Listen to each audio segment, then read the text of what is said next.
I'm Yuna Crawford.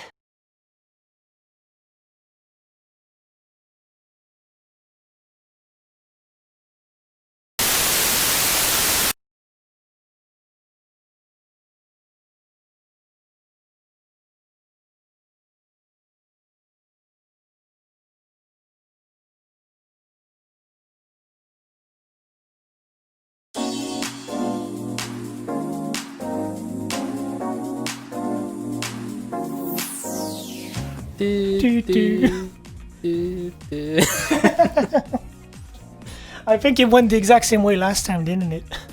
Yeah. Anyways, welcome back to the Falcom Fancast. We're your host. I'm Max. And I'm Kevin, Shinobi Kev. I'm Nightman, back from the last time. And we have a new guest. Yeah. And I'm Xena. I'm new. Yeah, Yeah. a special guest. Zombie-chan! A real zombie. Yeah. The T-Virus. Not clickbait. Here I am. Yeah, the T-virus. Yeah, totally not clickbait. The real deal. Anyways, so this time is pretty special, I guess. And by special, I mean... it might be a little bit touchy. But I feel like this is something some of us feel the need to talk about. And we all have played Cold Steel 3, 4, and some of us Hajimari recently. And Yep. I feel we need to talk. I don't know why I used that voice, but I did. Anyways, Serious meme voice. yeah, serious. But yeah, I guess something needs to be said about Sen 4. I think the idea it's okay. started, sorry, but just so I explain, so it doesn't seem random, the idea started because we all kind of converged into a similar concern about the series, and I think it's a good idea to at least talk about it. I'm very curious to see if anybody thinks the same way, so yeah. Sorry, Kev, I got you. No problem. Basically, we just want to say some stuff that probably not needs to be addressed, but some problem that could be problematics, of course, and some they can put off newcomers and also Old players. I think old players as well. But by newcomers, of course, if you're a newcomer and started with Sen 4, then yeah, you'd be lost or whatever. You would be thinking like, yeah, whatever, something happening. But even for old players, and let's say veteran players, there are some aspects of the game that I think people are usually overlooking and brush it off as, man, it's alright and I like it. And basically in trails, all the people you usually see around are basically saying that, okay, it's the best series ever, which is, of course, it's pretty nice to say something like that because it means you really like something, of course. But I think sometimes even the negative needs to be said in order to be able to advance and improve. We're in an odd place right now, I think. I don't even know... I don't know where the series is standing, in a way. Feels a little bit strange. It's dividing the fan base, let's call it. I don't know what to call this, but it is very...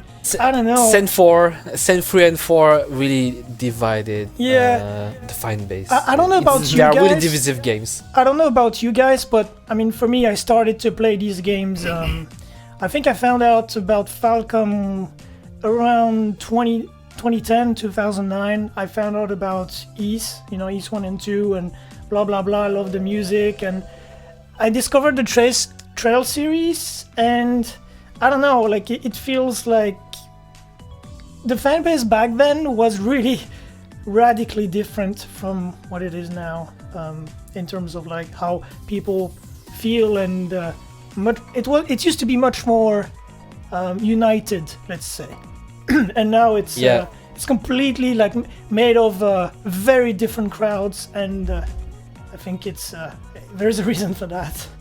They kind of got the persona audience interested now. Yeah, it's not just that, but just the approach itself. I don't know, man. There is And something. it's not also only about the whole waifu wars or not even anime stereotypes or whatever. It's not even about that. Yeah. It's really that the games, we're not even blaming that. The games are what they are, but the fan base is divided between, let's say, first comers like that started with the early 2000 era of Falcom, and the newcomers with the 2010 era. Yeah, and if we're talking Trails, of course, because we're not going to talk about the rest.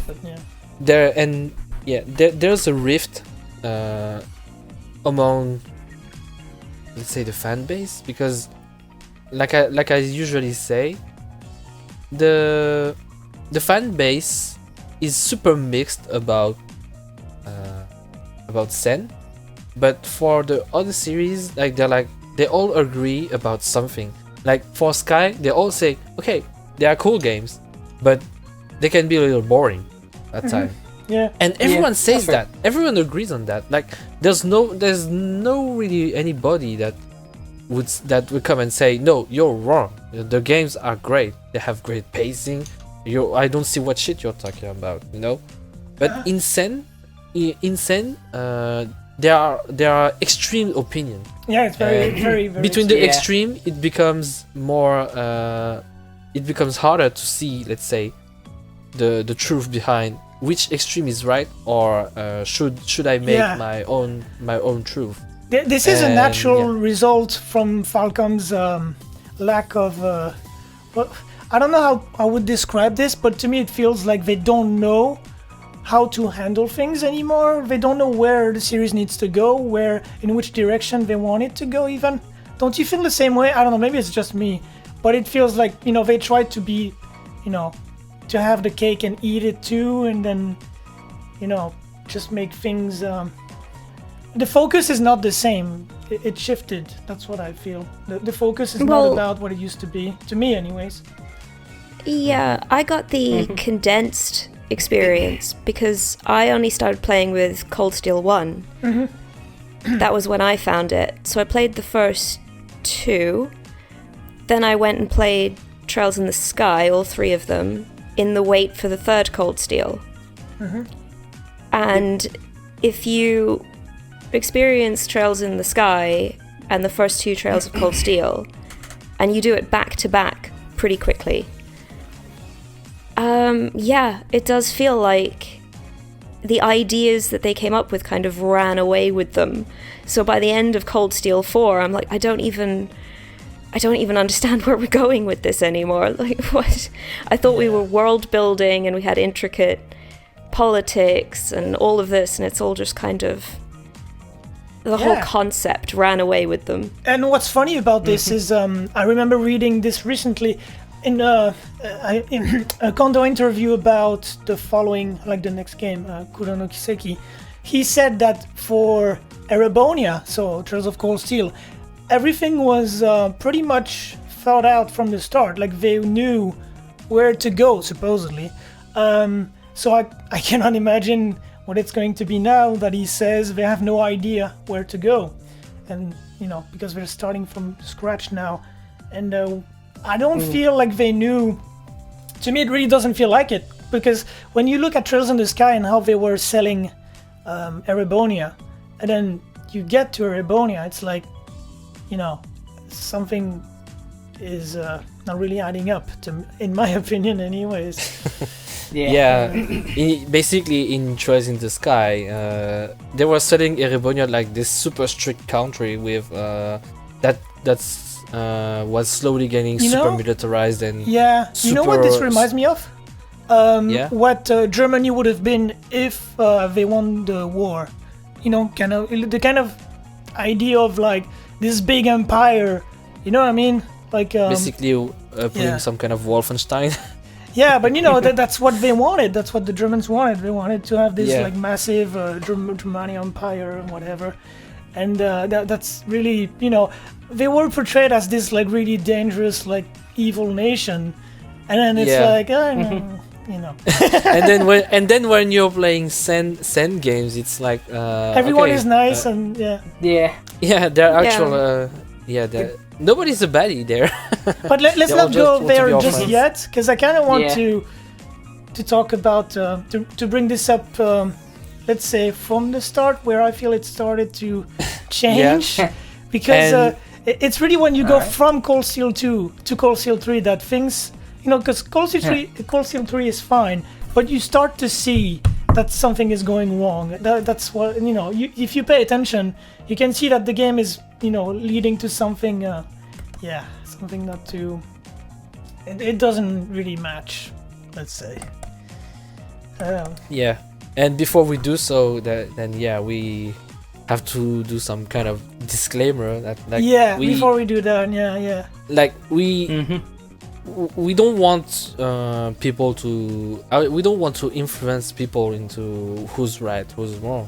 We just want to kind of raise awareness, and if you agree with what we say, okay. If you don't agree, then no problems.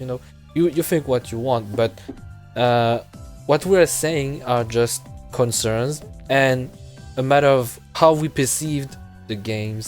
From the perspective how we feel. From the perspective of, let's say, some more, some older players, some newer players, some, I don't know. I mean, we brought different perspectives here for a reason as well. And me and Max, let's say, come from the Sky series. We started with Sky, and for me, I started with Sky, jumped with Cold Steel Train, but during the Cold Steel Train, I managed to jump back on Crossbell. Like I finished Cold Steel 1, and I managed to jump on Zero no Kiseki, and then while I finished jumping on Zero no Kiseki, I was going through Joys of Cold Steel 2 as well. And when I was done with Joys of Cold Steel 2, I was also done with Ao no Kiseki. Like I played all those three games, not even back to back, but at the same time. So I enjoyed the whole picture and the whole backstage of that guy who got killed in Orchis Tower, like really like a shit, like that guy Gideon. I saw him being how he died in there. I saw everything. Because starting Cold Steel 3 will, I guess you will have a very different perspective based on if you played Crossbell or if you didn't. And even if you didn't, maybe, again, your perspective will be slightly different. I don't know, but there is a few things that, I don't know, to me it was just like, okay. Well, we'll need to ask Zina about that. Yeah, because I'm very curious. Yeah, I mean, Knight also, he did not, I believe. I mean, he played Crossbell now to a certain extent, but I don't know if at the time you did. So I actually played Crossbell. Actually, before Cold Steel 3 came out in the West. Okay. Pretty much like I got the raw games and I just played them raw before the fan translation came out. I see, yeah, kind of what I did with the Evolution versions, but then I gave up on AO and watched the Let's Play because reasons. I played through, I did play through AO. Out of the two Crossbow games, I do think AO is the best one, but... Yeah, it is, Even if I didn't really, play, but I needed the Evolution version because I don't want to play the vanilla version, if I'm being honest. I played the Evolution version too, so... Oh, nice. But since the price of the copies were like insanely high, I was like, oh no, just screw this. At the time, I was like, no, I'm just not spending like $100 for it. And me, look at me, the stupid guy who has 2 copies of Ao no Kiseki Evolution. Yeah, looking at my shelf of like my big gajillion copies of Cold Steel, I don't think I'm very... I have no right to say anything. I got Cold Steel 1 and 2 on both PS3 and PC, so yeah. I don't think I need to mention it. I have so many, it's just stupid. So, if those who have seen on my channel, I do show off my collection. So, make that into a shrine. It looks like a shrine now. Yeah, it does. Anyways. So back to the subject. we were talking about how Sentry was indeed the start of a new chapter, Yeah, which really. is actually Falcom is actually kind of right in saying that it is a start of a new chapter in Rin's life. But I think what they also did wrong is the way that they kind of wrote around the fact that it's Rin's start in a new chapter in his life. But even if they said that, and even if they say that you can easily jump on this game, even if you didn't play the previous game, you're like, Falcom slipped in references to the older games. Did they say that? What? Did they say that? Did they say you could jump on Cold Steel 3? Nisa Yes. said that. Yeah, like Falcom kind of also agreed with them. Yeah, That seems Nisa said that, but Falcom optimistic. as well. Marketing, that's what it Yeah. is. You want to sell Yeah. your games. That's it. They also don't want to give a rival publisher money by saying by telling them go play the other two games too. Yeah, they don't want I see. to demonize people that decide to start with Cold Steel 3, I guess, to scare away customers. I don't know. Yeah. That's what I imagine, Yeah. but I don't think it's right to say that, but at the same time, I can understand why they don't want to say that, hey, you are in the wrong if you play this game first, because... well, If I was Nisa, I would have just not brought it up at all. yeah, 'Cause- you should not bring it up. That's what you should be- do. Yeah. Yeah, because like let's be honest, anybody who is interested in playing Cold Steel 3 already played 1 and 2, so Oh look, focus on them. this brand new series on TV. I'm gonna start it at season 3, episode 9. I'm sure it's gonna be fine. Yeah. Yeah, I'm not going to be confused at all. Yeah. Yep. But anyways, But yeah, I was saying that even if Falcoms really did try to sell it, like, okay, you can start it as a brand new episode or whatever, they still wrote it around the fact that you would get some references, or they wrote in references in, like, they're gonna punch you in the face and you will understand that reference because I'm gonna tell you about it. And they kind of lazily implemented those references. Oh, yeah. In my opinion. talking about lazily, what I love about it is references to things that never happened. That's amazing. No, I'm just joking, but I'm referring to, the inclusion of a certain character. We are gonna talk about her later. Yeah, I know, but She's not gonna be spared. Like, Yeah. She's going to be roasted. sorry if But you like her, but she's yeah. not gonna be spared. I'm just gonna say this quickly, but when you start Cold Steel 3 coming from Crossbell and the rest of the games, it is off-putting. I don't know about other people because I haven't asked anybody outside my friends group, but it's really strange when they're trying to convince you that something was always there, but it wasn't. And it's very hard to feel attached to a character when it's like that. You know what I mean? It's hard to feel for someone when it's like there was nothing, but no, trust me, there was something. No, there wasn't. The thing is that for that character, let's name her Yuna. Yeah.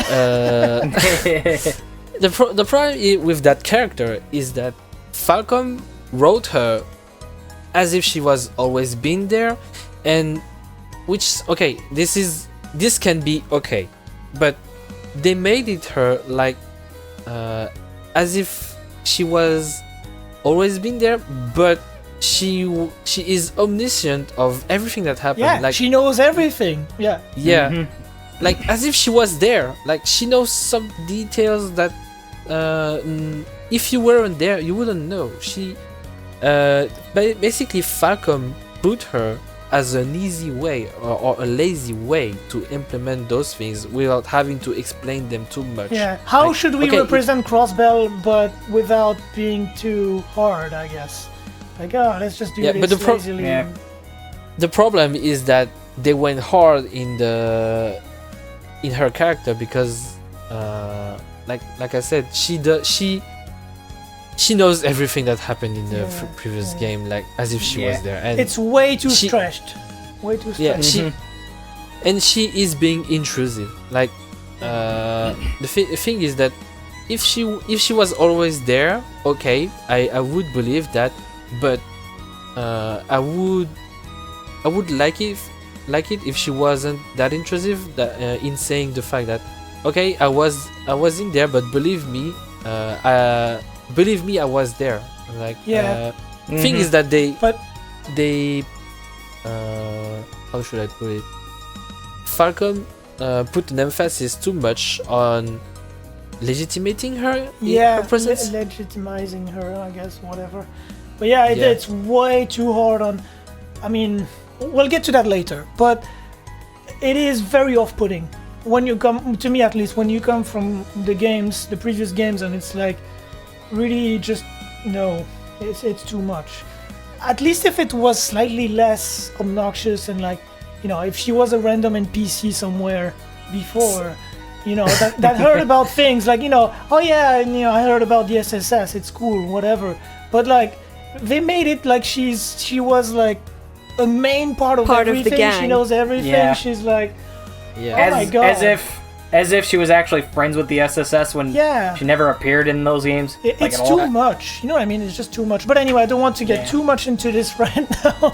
Because it's gonna be treated later. But it needed, I feel like it needed to be at least talked about a bit now. Just because, you know, Cold Steel 3, that's how it starts. You get those characters introduced at first in the prologue, and, you know, things kick off from there. So... Yeah, that is a very strange start for someone that came from Crossbell. So yeah, I don't know. But anyway, aside from that, I think, you know, Cold Steel 3 was okay. You know, you can see a few signs here and there that you know, the narrative changed. I think I could already feel it in the game. You know, like Falcom's intentions were very different from, like, say, Cold Steel 1 and 2. That's what it feels like to me anyways. I don't know about you, but Worth pointing out though, I did mostly enjoy part 3. Yeah, I really did. Yeah. Me too, yeah. Same here. I think it's just like you can, if you played the following game and you go back to Cold Steel 3, you can see a few signs, but yeah, the game itself is that's true. It's nice. I mean, it's probably one of my, I guess, the funnest ones I've played. I don't know, I enjoyed it, but yeah, if you go back to it after playing Cold Steel 4, it does show a few signs. Yeah, the problem is that when Sen3 and Sen3 released, but we're gonna talk about Sen3 and Sen4 mostly here, so yeah, just to say. But yeah, so when Sen3 released, you had to see it as, okay, Sen3 is there. Let's look at Sen3 only. So when Sen3 came, I really didn't mind.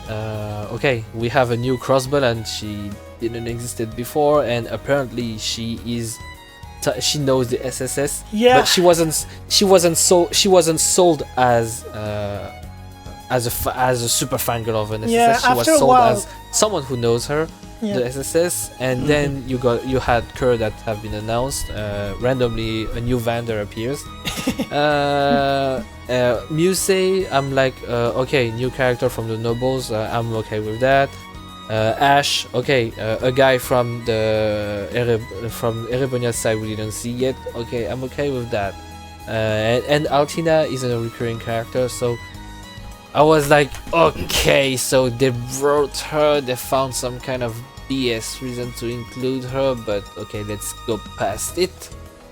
And yeah, basically, Sen3 had to introduce those new characters and had to build those characters, and they had to make those characters stay out of there what kind of stereotype they are, and and Sen3 did actually an okay job in making those characters viable. I will say though, for Yuna, no, not Yuna. As time went on, I will say that she really got on my nerves in Sen3 already.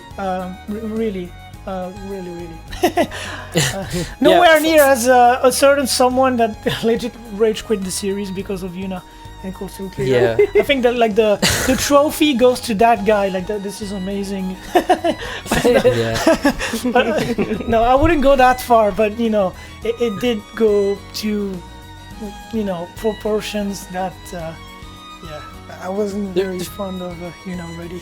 I'll just put it. The that thing way. with her is that even me, I really didn't mind her until Sen 4.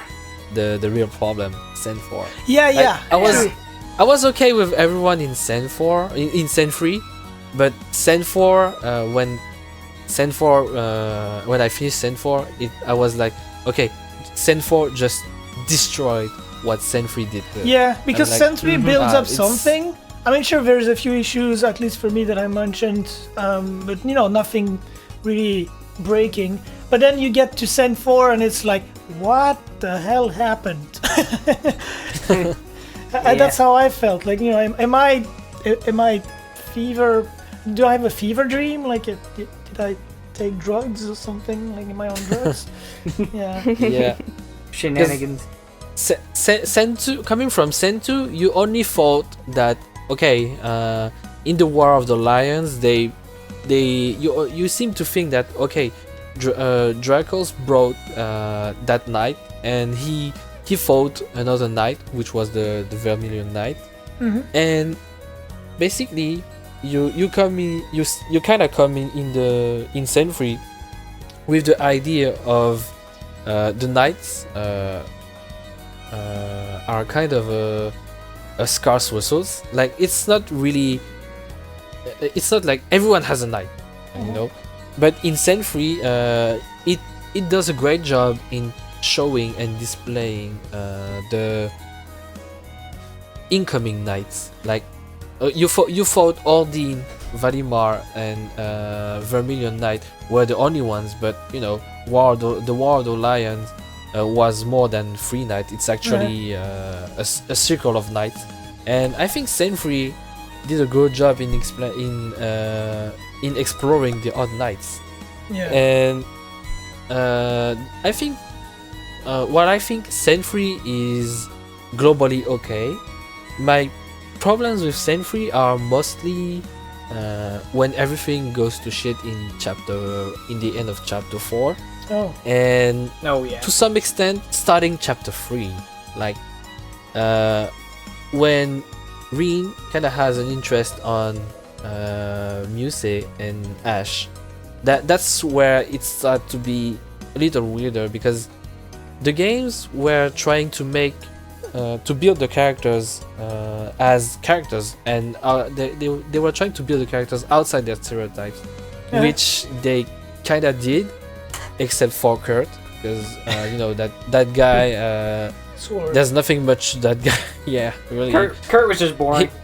He is chill. I would say that this guy is chill, but I would think that, and I would have hoped that there would be more to him, but Sen 3 didn't really satiated my first, let's say. And there were for a couple Yuna, of things I liked about him. Yeah, go ahead. The whole his whole like physique insecurity, I thought was a new problem. I was like, oh, we've never heard a character worry about being kind of too thin to swing a broadsword. I mean, that was kind of new. Yeah, there were a couple of things I liked about him. I mean, my favorite thing is probably when he has the Yuna accident at the start, and I was like, oh, of course. And then he goes, you may hit me now. I was like, oh, this kid's got it together. I like this kid. Yeah, unlike what happens. Yuna acted pissy anyway. Just so chill. Yeah, just I so really chill. like He was that. like, you may hit me now. How dare you act so chill? Yeah, like that you would really think that the guy really would kind of have some balls in him because of that very first scene. Yeah. Like, but he turned out to be quite insecure. Yeah. yeah, which I don't mind. I don't mind same, about that. yeah. But the thing is that Falcom made him not standing out from the group. Let's say. Yeah, I guess. He doesn't shine They particularly. didn't try to push some kind of a special thing on him, I guess. There is one problem I had with him though. And like the first field study in the game, when Laura, Fee, and Elliot kind of joined Green. Oh yes. I see what this is heading about. Yeah, and then Kurt has his little fit saying, Oh. "You asked an Arcade over Mia Vander?" Oh yeah, that was dumb. Yeah. I agree Yeah, and with I'm like, Laura. Oh, yeah. Laura's more experienced than you. Shut the fuck up, kid. Yeah, like Yeah. Yeah. we're gonna take the adults on this trip, small child. That's Yeah. really what this boils down to. Yeah. You're gonna take the an Arcade and not a Vander? What the fuck are you saying? And I'm like, we are taking veteran here, not Yeah, like cadets. we've known you for like a month. You're gonna have to sit this one out. Yeah. I'm gonna take the student that has no experience over this long-time friends with a lot of experience. That makes complete Yeah. sense. Yeah. Well, at least I will give Rin props in here to say that I won't set cadet to their death. Yeah, Basically. yeah. I did like the way he responded. Like, "Am I not enough?" Yeah, exactly. Yeah. You're not. Yeah, that was one of Reen's more badass moments. Yeah, that was savage. I loved it. Yeah. That's also one of the problems with Sanfree, that they kind of tried too hard legitimating the new 7 into it. Like, They've been doing this forever, though. They do it today Yeah. still. Like they do this all Yeah, the but- time. yeah, but we're on Sanfree. So Yeah, I know, but they do it on Sen 4 and even in Hajimari to some Yeah. extent. yeah. But in Sanfree, like, I understand that they needed to build those characters, but they were constantly shoving them on Rin, under Rin's wing. Like, okay, we're part of your class. We should be accompanying you everywhere you go. We are going to spy on you just in case you find something without even us. It sure was different they- from Sarah, that's for sure. Yeah, Yeah. they're putting an opposite. Like, I don't mind putting the opposite, but the thing is that the way Falcom put that is too intrusive. Like, Yeah.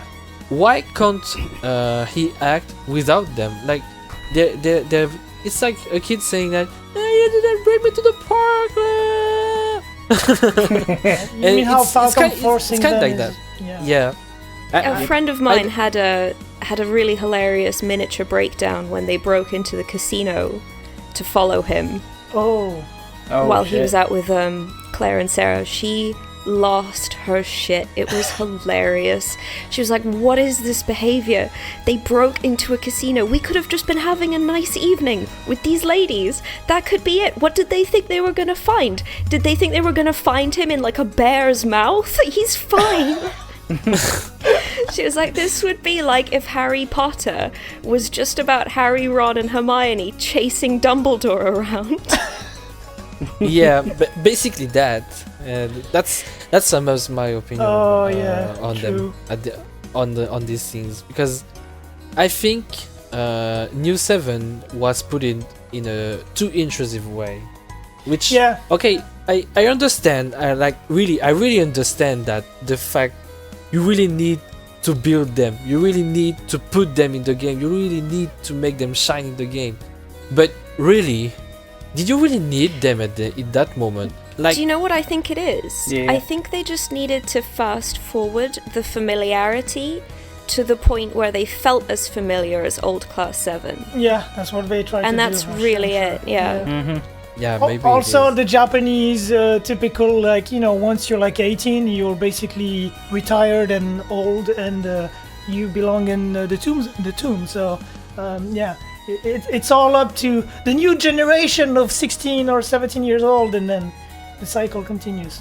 No, I'm joking, but it's kind of true though, because Also if you true. look at it, like OG7 is like, they're old and whatever, who cares? They just show these brand new, fresh, new kids. That's what you want to see.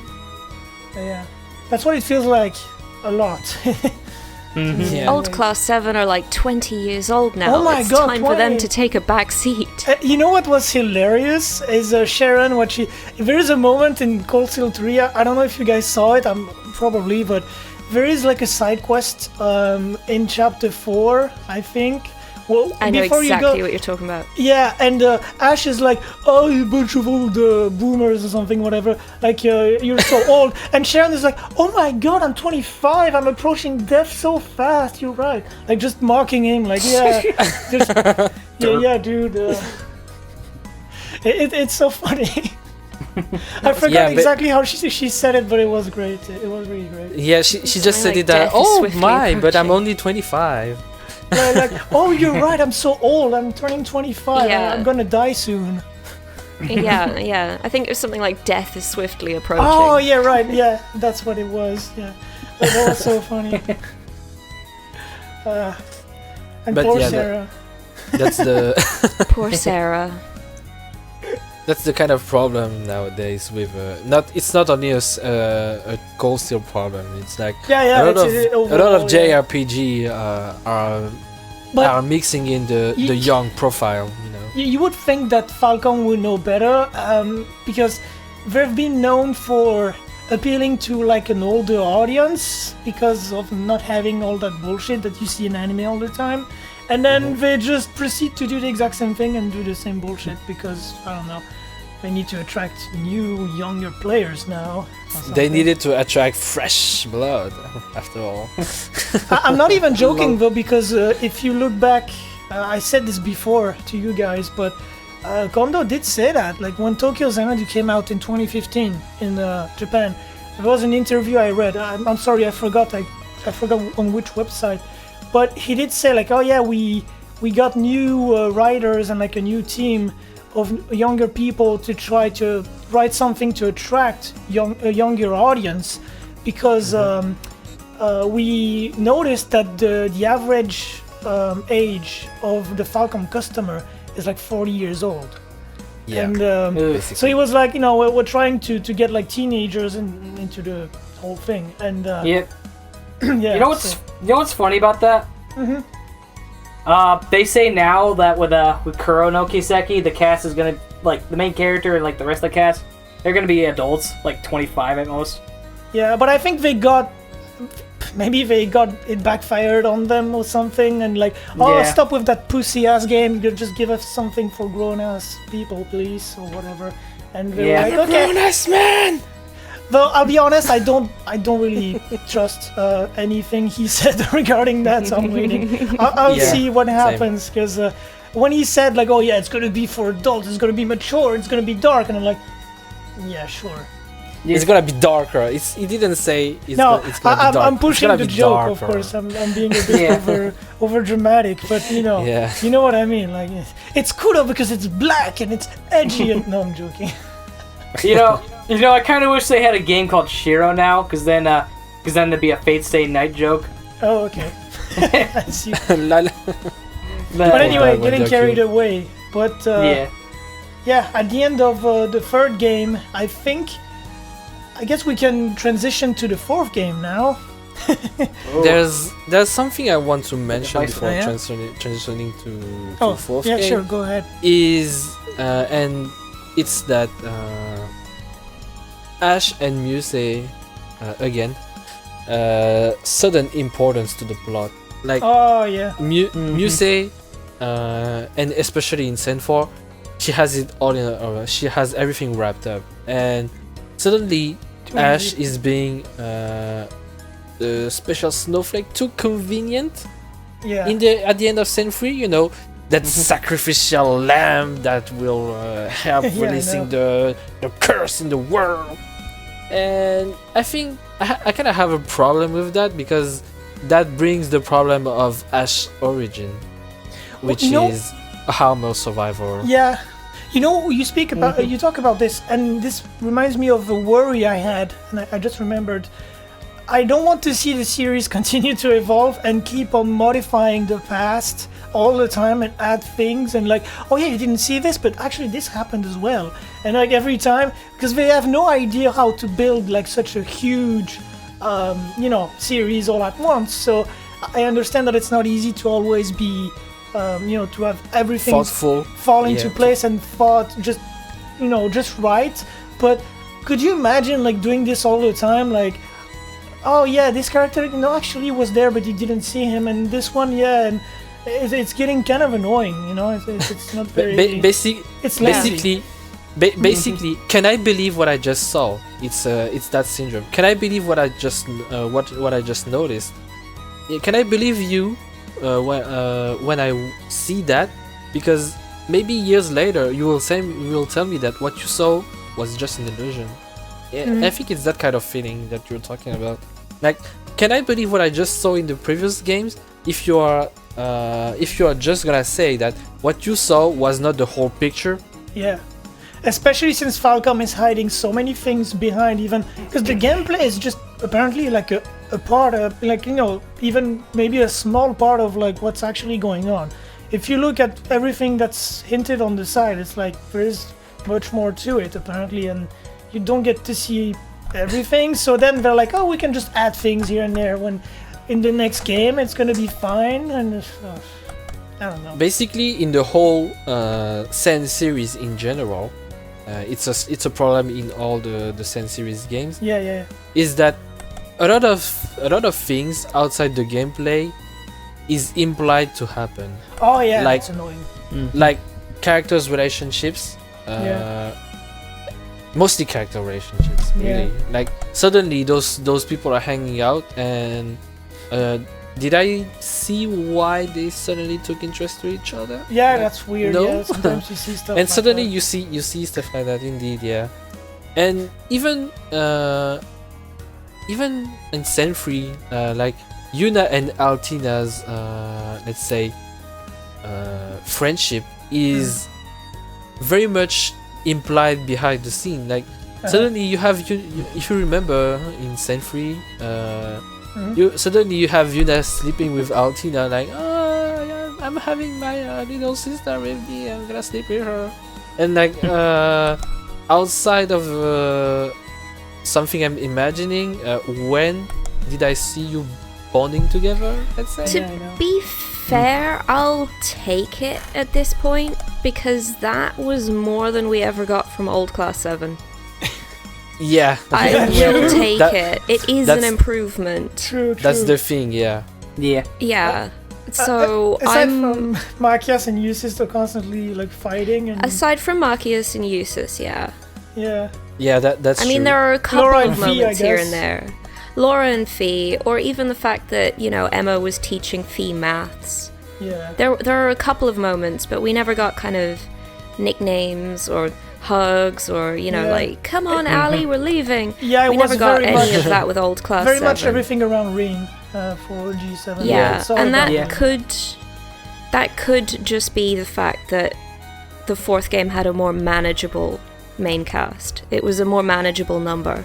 Yeah, the Yeah. new 7 is smaller, a lot smaller. Yeah, at least I know if Kurt and Ash hang out, I know roughly what that's going to sound like, because they've spoken to each other multiple times. Yeah, Yeah, that's true. Yeah.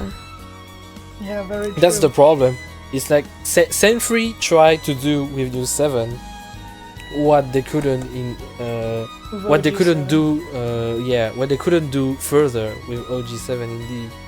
So I understand why people usually say that I really started to care about them more at the end of the game, because Yeah, a few of my friends have said that.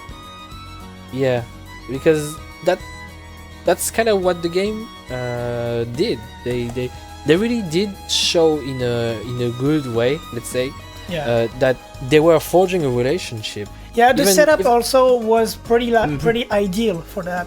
Because Reen was Yeah. having his class. It's not like Reen is on the same level as, like when he was a classmate with everybody. Like now, they can have their own time, because students kind of hang out. And Reen is supposed to be the teacher, so even if I think he's too much also downgraded to like the same level as them, he's also still the teacher. So, you know what I mean? I think it is more ideal to give like some time for the characters this way than having say, oh, these are all my classmates, and I don't know, maybe. Yeah, and there's also the fact that they are way less than original 7. Oh Like, yeah, yeah. like OG7 was already Xena bloated. said, yeah. That's too much. And then Sen 4, like if you count everyone though, like, that's a different Cold- story. Cold Steel 4 is pretty much both casts are together now, so everything's Yeah. one big clusterfuck again. We're all on the same level. Everyone is class 7. Let's all hold hands and hug each other and We all gonna take a backseat to Reen though. yeah, because Reen is all My favorite, my favorite is how it's like, so we're old class 7 and we've been around for years and now we're adults with lots of experience. But you kids are pretty much here now. Couple months, you did pretty good. Yeah. Don't you come into frontline combat with us? I know. In fact, why don't you pilot the Divine Knights and we'll stand around in the background and maybe throw you a spirit stone? Well, they're Like, they're not what? they're not piloting that. they're not piloting the knights though. They're piloting soldats. Oh Yeah, yeah, the yeah. soldats. Yeah. Rock'em sock'em robots. Well, they're still.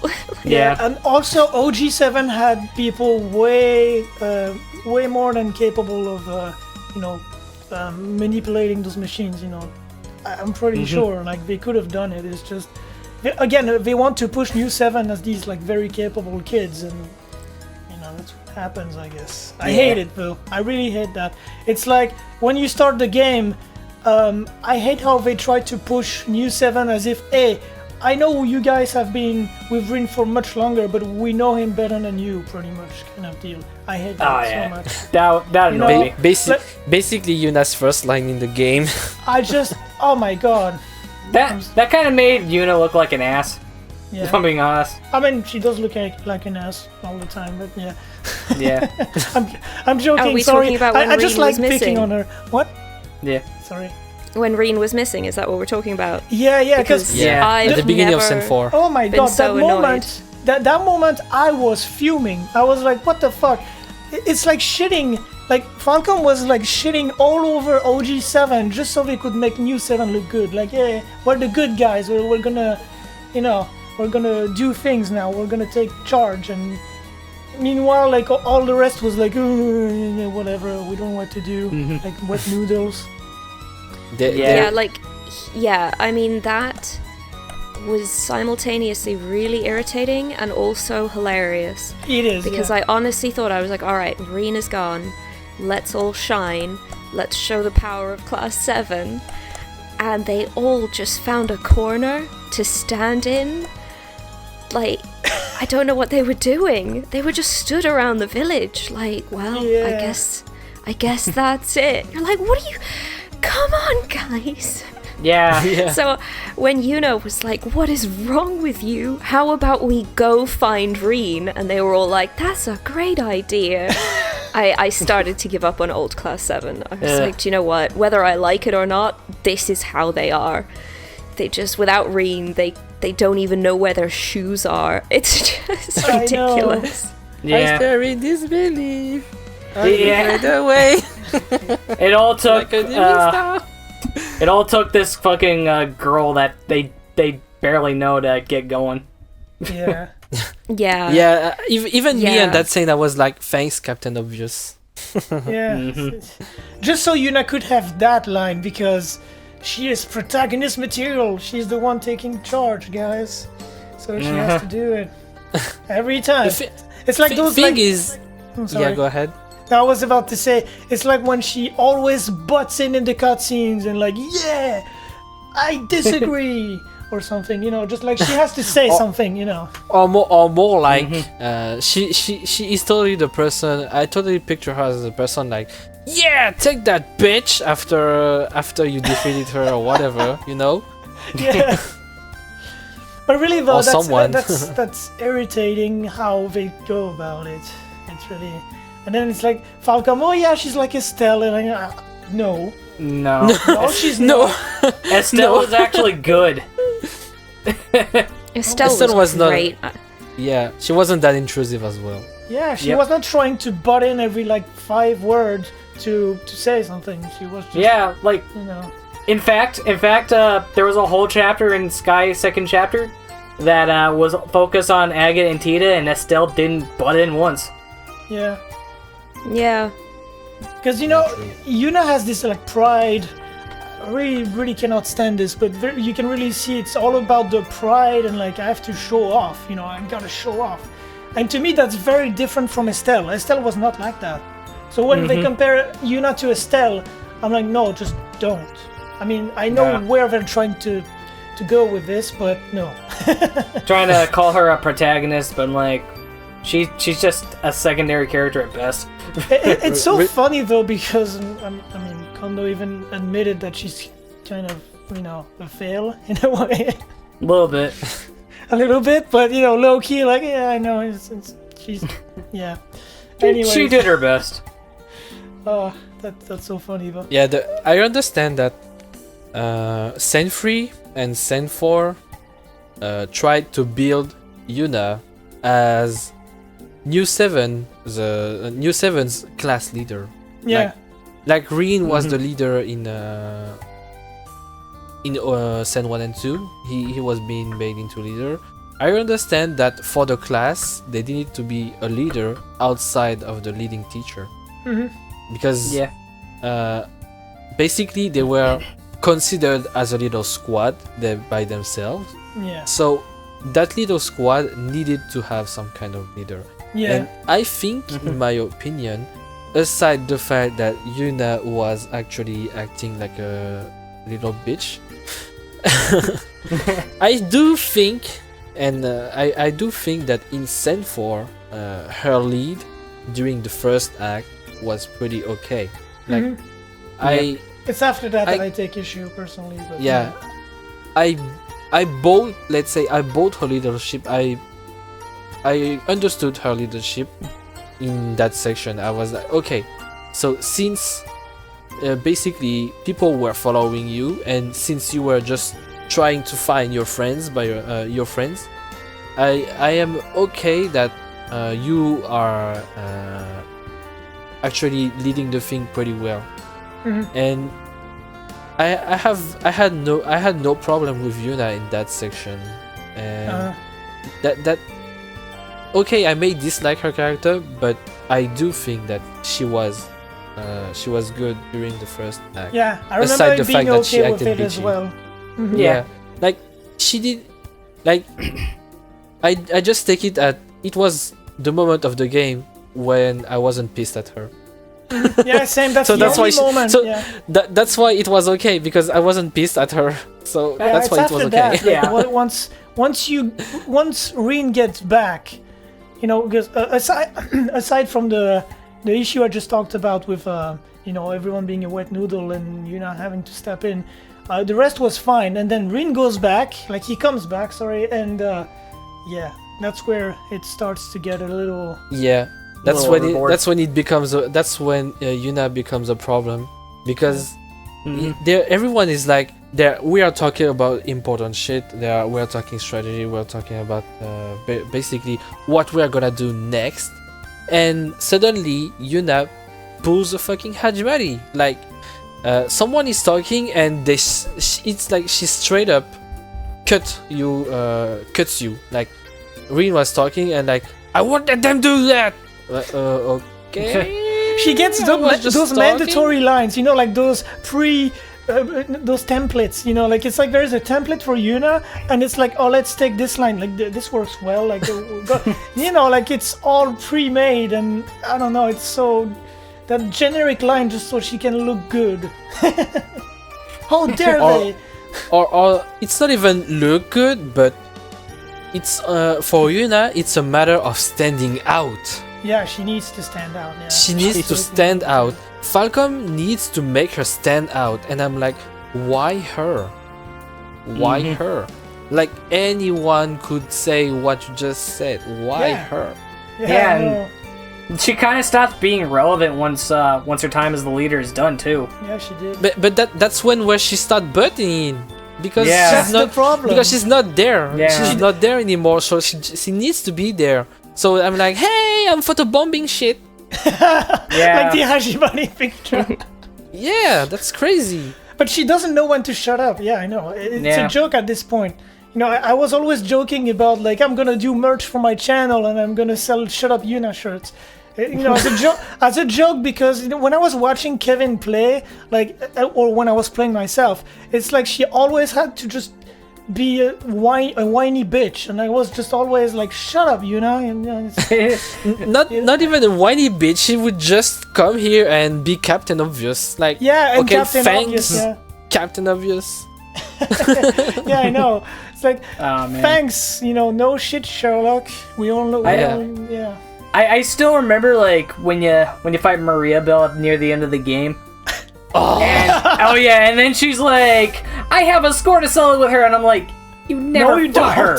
No, you don't. That's She's with never seen you in her life. that score is with Lloyd, not you. the problem with Yuna is that, in my opinion, they twisted they perverted characters to have something to say about that girl. Like, they never met you, they don't even interact you outside of the so game. Great. She's amazing, And she's a good girl.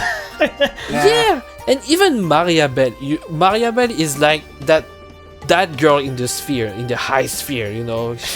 She is one big higher sphere shit. And do you She's seriously an think? Anguis.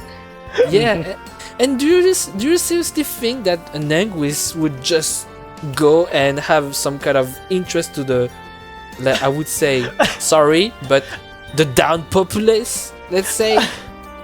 I was like, this is impossible. Like, everybody had to be held at gunpoint to see something like this. There's no way. Yeah, they were basically, it's not natural. They were perverted to do so. Yeah, and true.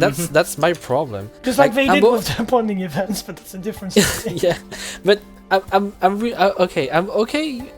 I'm not someone who's a noble or whatever. I'm just your common guy, and I work with like everyone. I work to earn my living, and I'm okay. I'm okay with what I just said. The down populace, because I'm among one of them. But I seriously don't believe that someone like her, like Maria Bell, would just have an interest on her just because she's a cross villain. Like, do you actually remember how they justified that? Yeah. They said she's a sadistic woman. Don't believe her. That's why she's chased you. She's a sadistic woman. I'm like, are we gonna just believe that? Well, that's what Falcom does now. They're just defecating on characters to bring up a point because they don't know how to do it. So they're like, oh, we need to bring up this, so we'll just do it the easy way, like they do for everything now. The thing is that I'm okay with doing that, but the thing is, do it well.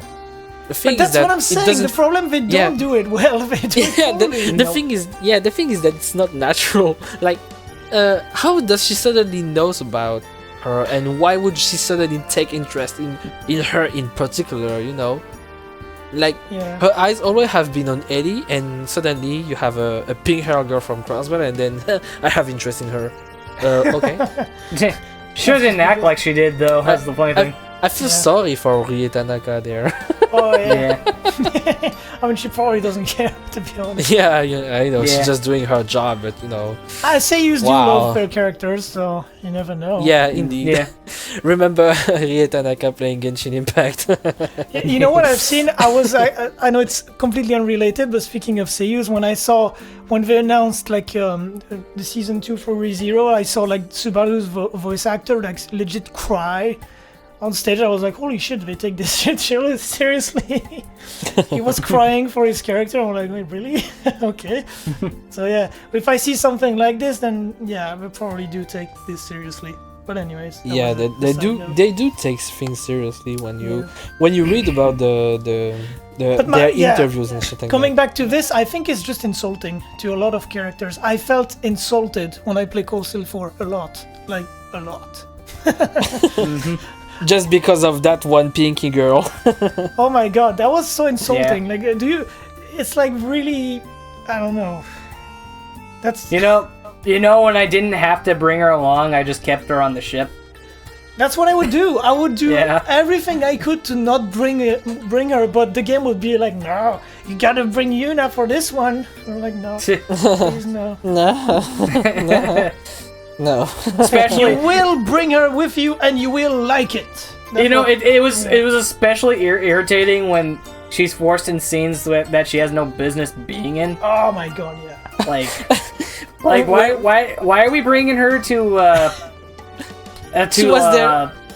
She was just there to be the one saying, "Yeah, go." And now I remember, it's a part where you fight Aryan Rod. Like, why is Yuna forced for this? Because she has like no connection to that character at all. Because Crossbell. Because Crossbell, yeah. Yeah. Yuna is only brought up to be the one saying, "Atta boy, atta girl," you know. Yeah. So Way it to serves do no it, purpose. Lloyd. That's the problem with her. Also, since we're on to Sen 4 now, really, what happened to the plot? Because when I hear, we had a very good idea of what we wanted to do with Erabonia, and I'm like, no, you didn't. There's no way there is no way the plot point, like the big reason for everything was like, oh yeah, we always had this in mind from day one. Like, yeah, I'm absolutely sure that's when we wanted. I'm like, no. Curse. The curse All was of it just a was way that to... evil little jellyfish monster with the Yeah. funny eye. All of Yeah. it was that thing. Sorry guys, Yeah. it's because aliens. We're not bad guys, it's just an alien just took... Yeah, that's just what it is. No one is bad, we're just doing this because... You know... This little thing aliens. made us do This it. little thing. Like, oh sorry, Reen, Well, Rufus. you know, No. I'm doing this because of the curse, just stop me if you can! You know... and- Yeah, no, Rufus was the worst because Rufus did everything he did because he hadn't discovered the power of friendship. Lol. And fun fact, in Hajimari, that didn't change much until the very end. yeah. But you know, it's all Everything about... Rufus did. It's all about good everything. people. It's all about being good and being friends. Was I the only one, out of interest? You know when they were like, we're gonna do Mille Mirage. We've got this plan. We're gonna get all these things. We're gonna stop Erabonia at all these points. And it's gonna be just chaos and bloodshed. Was I the only one that was like, okay, we'll do that. That sounds like a plan. And when all the protagonists were like, no, we don't think we're going to participate in this, we're going to find another way. I was like, no, can I stay? Can I do Mille Mirage? I don't really want to run around with all of you. I kind of want to see the war. Yeah. And We've been building to a war. I would like to see it, please. Lol. it's actually funny that you bring that because also, Osborne's plan was Yormugon, right? Mhm. And Mille Mirage was Muse's plan, if I recall correctly. Yeah. And That was it. basically, Yormugon was in a map, 2 arrows going in one point. But Mille Mirage was just 2 opposite arrows going in the point Yormugon Yeah, but these went. are 2 geniuses. Yeah, and they say, okay, that's a genius plan. Like, dude, you just drew 2 arrows pointing somewhere, and the other 2 arrows are pointing in are opposing the arrows you first drew, and that's what you call Yeah. the plan. Okay, I guess we're gonna fight. Well, I guess all the talk was just who is gonna be deployed there, right? Man, Because Yeah. that doesn't sound like a strategy there. Like you're just was going kind where of the bummed enemy is out. going. Yeah, because I, at this point, really would have just sort of let Muse handle everything. Because I honestly thought maybe, Class 7 would have something to do with getting a lot of people together. We had connections with the Bracers. We could have maybe used that to get Estelle and that on board. We had connections with Crossbell. There were all of these possibilities, and in the end it was just like, oh, Muse sorted it all out. They're all Yeah. here already. That's Ooh. that's I actually think that that's where Muse shine in the game. Even if I have beef with her. She just had everything. Yeah, she under has control. everything under control. I don't know why we had anybody else. Yeah, and even Falcom. The only thing I don't really buy with Muse is the bullshit reason. The bullshit kind of power they gave her. Like she has the ability of basically thinking about dimensional outcomes. Like she has a super brain. I'm like, okay, Falcom. Again, Yeah. with the convenient stuff, it's always about convenience. So Yeah, and even with her first bonding event, when Falcom secretly brought it up with brought her power up, like suddenly Muse is so great, and the first bonding event is all about showing the fact that she has a brain. And she actually has a super big brain. Like she can pull a fucking Steins Gate. Funny I'm the like, way you say it. yeah, but Yeah. that's what it is. She has a brain. She has a brain, yeah. I mean, yeah, sure. I'll take it. Yeah, she can fucking pull a Steins Gate. I'm like, she multi-dimension think. I'm like, how am I supposed to believe that? Can I say something? This is conveniently introducing a topic that really annoys me.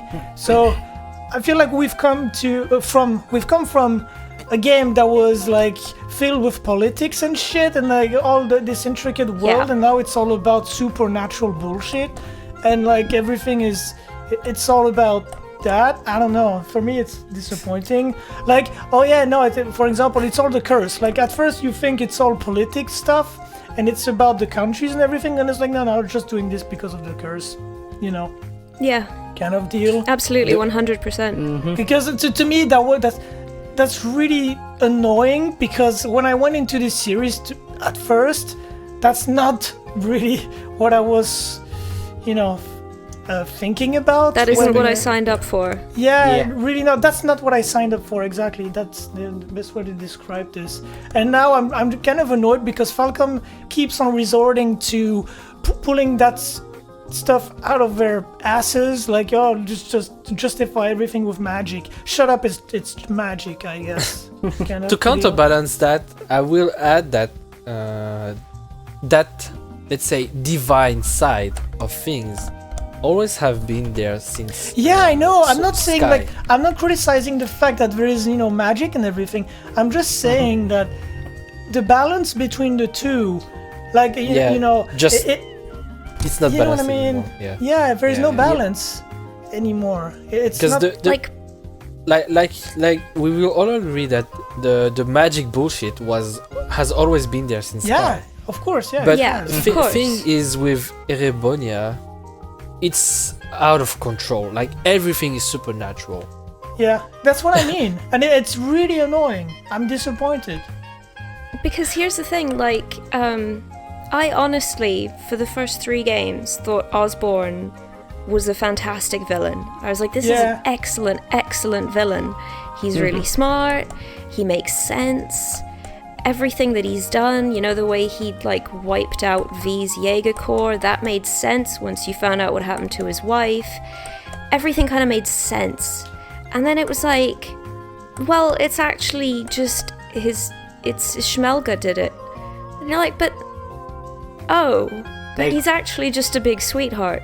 Yeah. They kind of shitted on his character there. There's no human element to the adversity. Even in Trails in the Sky, there was a big magical end thing, but Weissman was still a human villain. Yeah. True. Yeah. And he was also quite a good one, and there isn't one of those anymore. Yeah, he stayed villain all the way until the end. Yeah, salty. I'm so salty. I'm containing it really well, okay? I will say, though, both Osborn and Wiseman are way better main villains than Maria Bell. Yeah, indeed. I agree. Indeed. To be honest.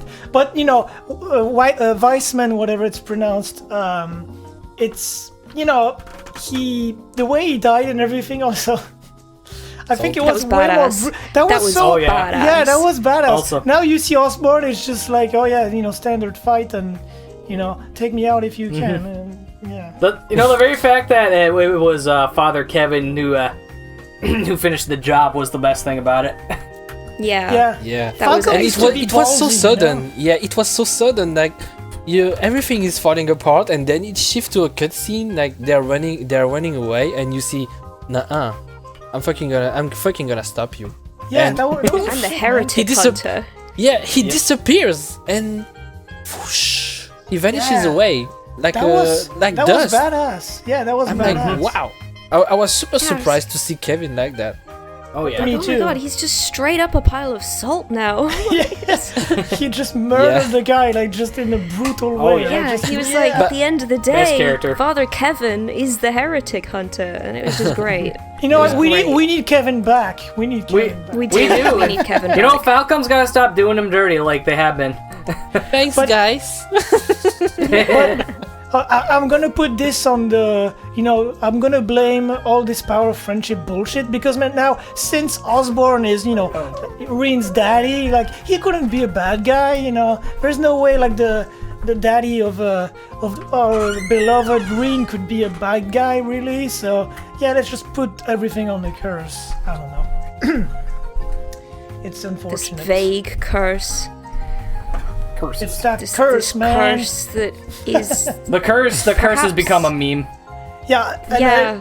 it takes the curse only takes effect when it's useful to the story. Yeah, and it goes away when it's useful for the story. Yeah, as well. I always found it funny that the curse affects everybody except for the main characters. Oh yeah. Yeah. Yeah, basically that. Can you imagine like a cursed Le Guin? That would have been great. Oh man. Oh yeah. Damn. Indeed. Because Really, like it's all about convenience. That's what it is. Again. even when you think about it, Le Guin kind of had some kind of twisted mindset. Yeah. Like, I love her. remember why she decided to step in Sentry Chapter 3? Oh, I heard she's the Lance Maiden. So I just want to test my mettle with her. Fight me, Yeah. bitch. She can give a yeah, shit. Yeah, she just ha- fight me. She has that power hungry mindset. So how Yeah. come the curse didn't affect her? She would have Because- been excellent cursed. Yeah, it's supposed to be twisting the feelings, right? Yeah. So why not her? No, it just twists NPCs. Yeah. That's all it does. Occasionally a horse. I don't know. With the power of music. Oh man. I will never forgive them for that quest. Oh man. That cursed horse. Elliot's like, let me try something. And he got his violin out. And I was like, Elliot, don't be silly. Horses don't listen to music. And it worked. Everything all Erebonia needed was actually Elliot. Falcom nerfed Elliot. Honestly, Oh, yeah. man. Yeah. Like Elliot, they just should have. 2 times Elliot lifts the curse by Yeah. playing the violin. Twice. If they just put loudspeakers on the courageous. Solved. How to finish Yeah, Sen yeah. 4. Elliot was the true hero all along. Yeah, He Yeah. really was. He was the hero that never got his moment. You see, guys, I told you, Elliot is the great understood character. I told you, Elliot was great. Oh man. Elliot, our sweet and Underrated. special boy. Yeah. Yeah, Underrated. Underrated, overpowered. Oh man. yeah. Because all we needed was his music. But yeah, That was You know- all we needed. that's one thing I'm just disappointed in with Falcom is like how we came from something so, I don't know, we used to have balls and now it's like Trails of nothing. cold feet. It's just Yeah, it's for babies, a game for babies. I honestly think you could change. You know how Reen has to have a speech before every fight? Oh, yeah. I honestly think you could swap his dialogue, probably with some dialogue from My Little Pony, and nobody would notice the difference. Oh lord. I honestly do. I'm like, I know your friends are there for you. I know they're the reason you've come this far. You tell me every fucking day. Oh, man. And then it's all about that friendship, that precious friendship, but then we proceed to not build anything on it because it's all around Reen. Everything revolves around him, so there is no real, depth to any character. So to me, it's kind of ironic in a way, like the importance of the friendship and the bonds between people, but it's so shallow to me, so superficial on the surface kind of level. But anyway, that's just a side note. That's because Falcom had trouble representing it in the game. Yeah, I mean, when you have like this massive of a cast also, how can you really, do something decent with like character, I guess, build up? I don't know how to call it, but everyone was just like, yeah, I'm here because, we all here to look good, I guess. I don't know. I'm on the cover of the game. Yeah. I guess I've got to be here. Yeah. It's sad. It's sad because I wish... It is really sad. Yeah. I was quite upset for the character arcs in general because there were a lot of things that could have made sense. And my friends and I have talked about this because none of them finished. Oh. I'm the last woman standing. And they were like, Marcius works for the Government Accountability Inspectorate. That's pretty important. He has to hold people in the government accountable. Does he do that? I'm like, well, no. No, he doesn't, ever. That doesn't happen. Well, Elliot's, General Craig's son, does he maybe convince the 4th Armored Division not to fight? No, he doesn't. The Rhineford Company are super important. Have they secretly been developing something that we need in order to stop the war? No, they haven't. Every question, I'm like, we didn't have time for any of it. Yep. It was a series of Divine Knight fights. Despite having, like, the longest arc in the history of the series, we could not finish anything. That's my problem. Yeah. Like, nothing is... It feels like nothing was accomplished in that sense. I'm not talking about the main plot, obviously, because it did go somewhere. But when it comes to the world itself, like, for a series that's all about the world building, it's very disappointing, in my opinion.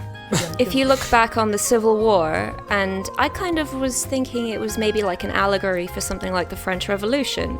Mm-hmm. The taking down of the nobility. I'm like, that's very interesting. But when you look at the repercussions of the Civil War, what has really changed now? Yeah. They keep talking about how it's changed.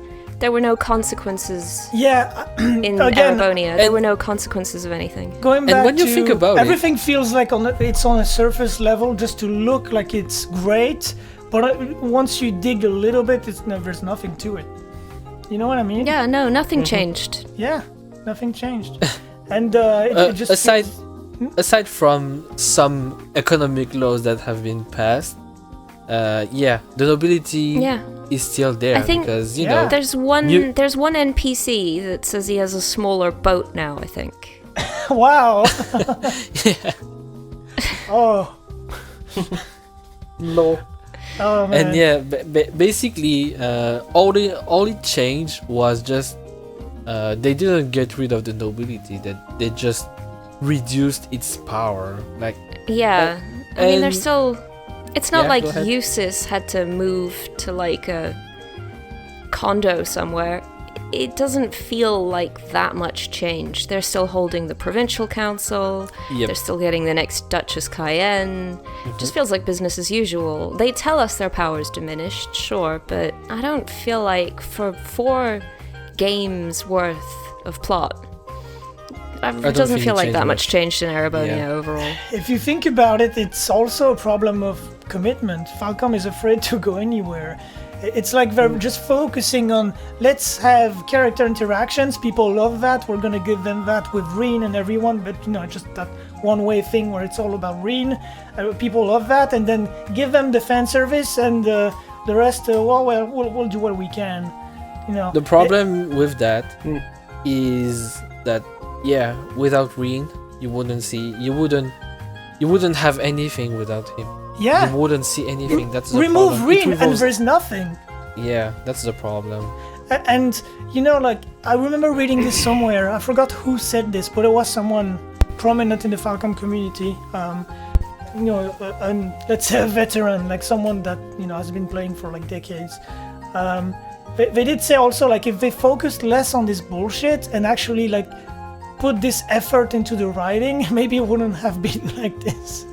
And it's I guess it's a fair point, because Falcom is not a big company and they don't have big resources, and they're certainly not very, let's be honest, they're not very good at certain things, like even animation, and they don't really even know where to go with the story sometimes. They don't know how to bring things up. They forget about the previous arcs. Like, there's a lot of issues.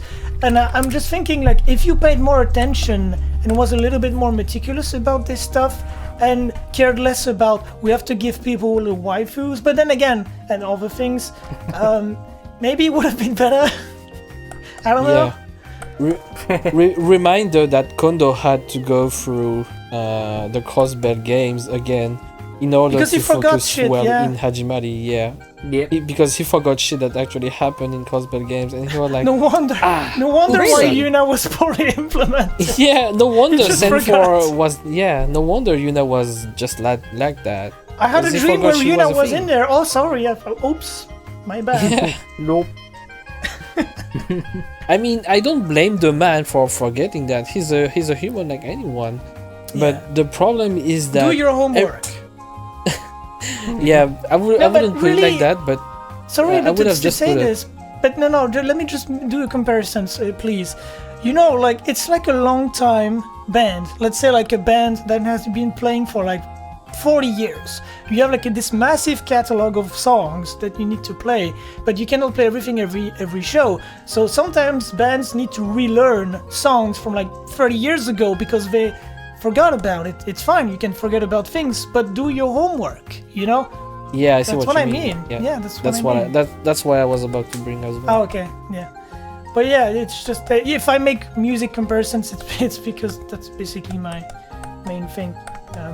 No, but really, it works because really, I understand that you can forget. I don't blame the man for forgetting, but I blame that. I blame the fact that the okay has been given. Yeah, exactly. Mm-hmm. That it's not really the same as you put, but the outcome is the same. Yeah, okay. Yeah. Like me and Max often think the same, but we don't use the same way. I guess the what do you call it? I The end forgot. justify the means. Not really, but like we have different methods to put with the same outcome. Let's just say. Yeah. But yeah, it's I agree, and that's my problem, is that ever since Cold Steel 3, like there is a lot of stuff that feels loose, a lot of stuff that feels loose, or it's just like, oh, shut up, it's magic. I don't know, it's just too convenient. Talking about conveniency, should we talk about all those supposedly dead people conveniently come back? Oh, Like at the end of Scene 3 and at the end of Chapter 3, who thought that girl was dead? At the end of the game, who thought everyone at the ship just died? no, I didn't believe it 1 second. Absolutely I was- nobody. I was shocked. I would say I was shocked, but then again, I thought I sat my ass and I thought, no, Yeah, they same. can't be dead. I was thinking, No. Falcom grew some balls. That's nice. And then no. Nah, now It's not Olivier gonna is just Olivier is just a sky pirate. He's too popular to be killed off. Yeah. To be honest. To be fair, Falcom will not kill anybody as long as they can use that character for marketing. I mean, like if I someone- understand. Yeah. You could have brought Olivier back for whatever reason, Yeah. I mean, but who truly, like honestly, who would have spent the rest of the game truly mourning Toval? I like the guy, but bringing even him back? Yeah. Oh yeah, I know. And also Victor was kind of poorly handled too. Oh yeah. Yeah, Victor was like, I'm under control of the curse now, and then we bopped him on the head, and he was like, I'm alright now. Probably the only thing Laura does in that game was fight her dad. That's the thing that and basically Victor's poor handling hurts his own daughter. Oh yeah. Yeah.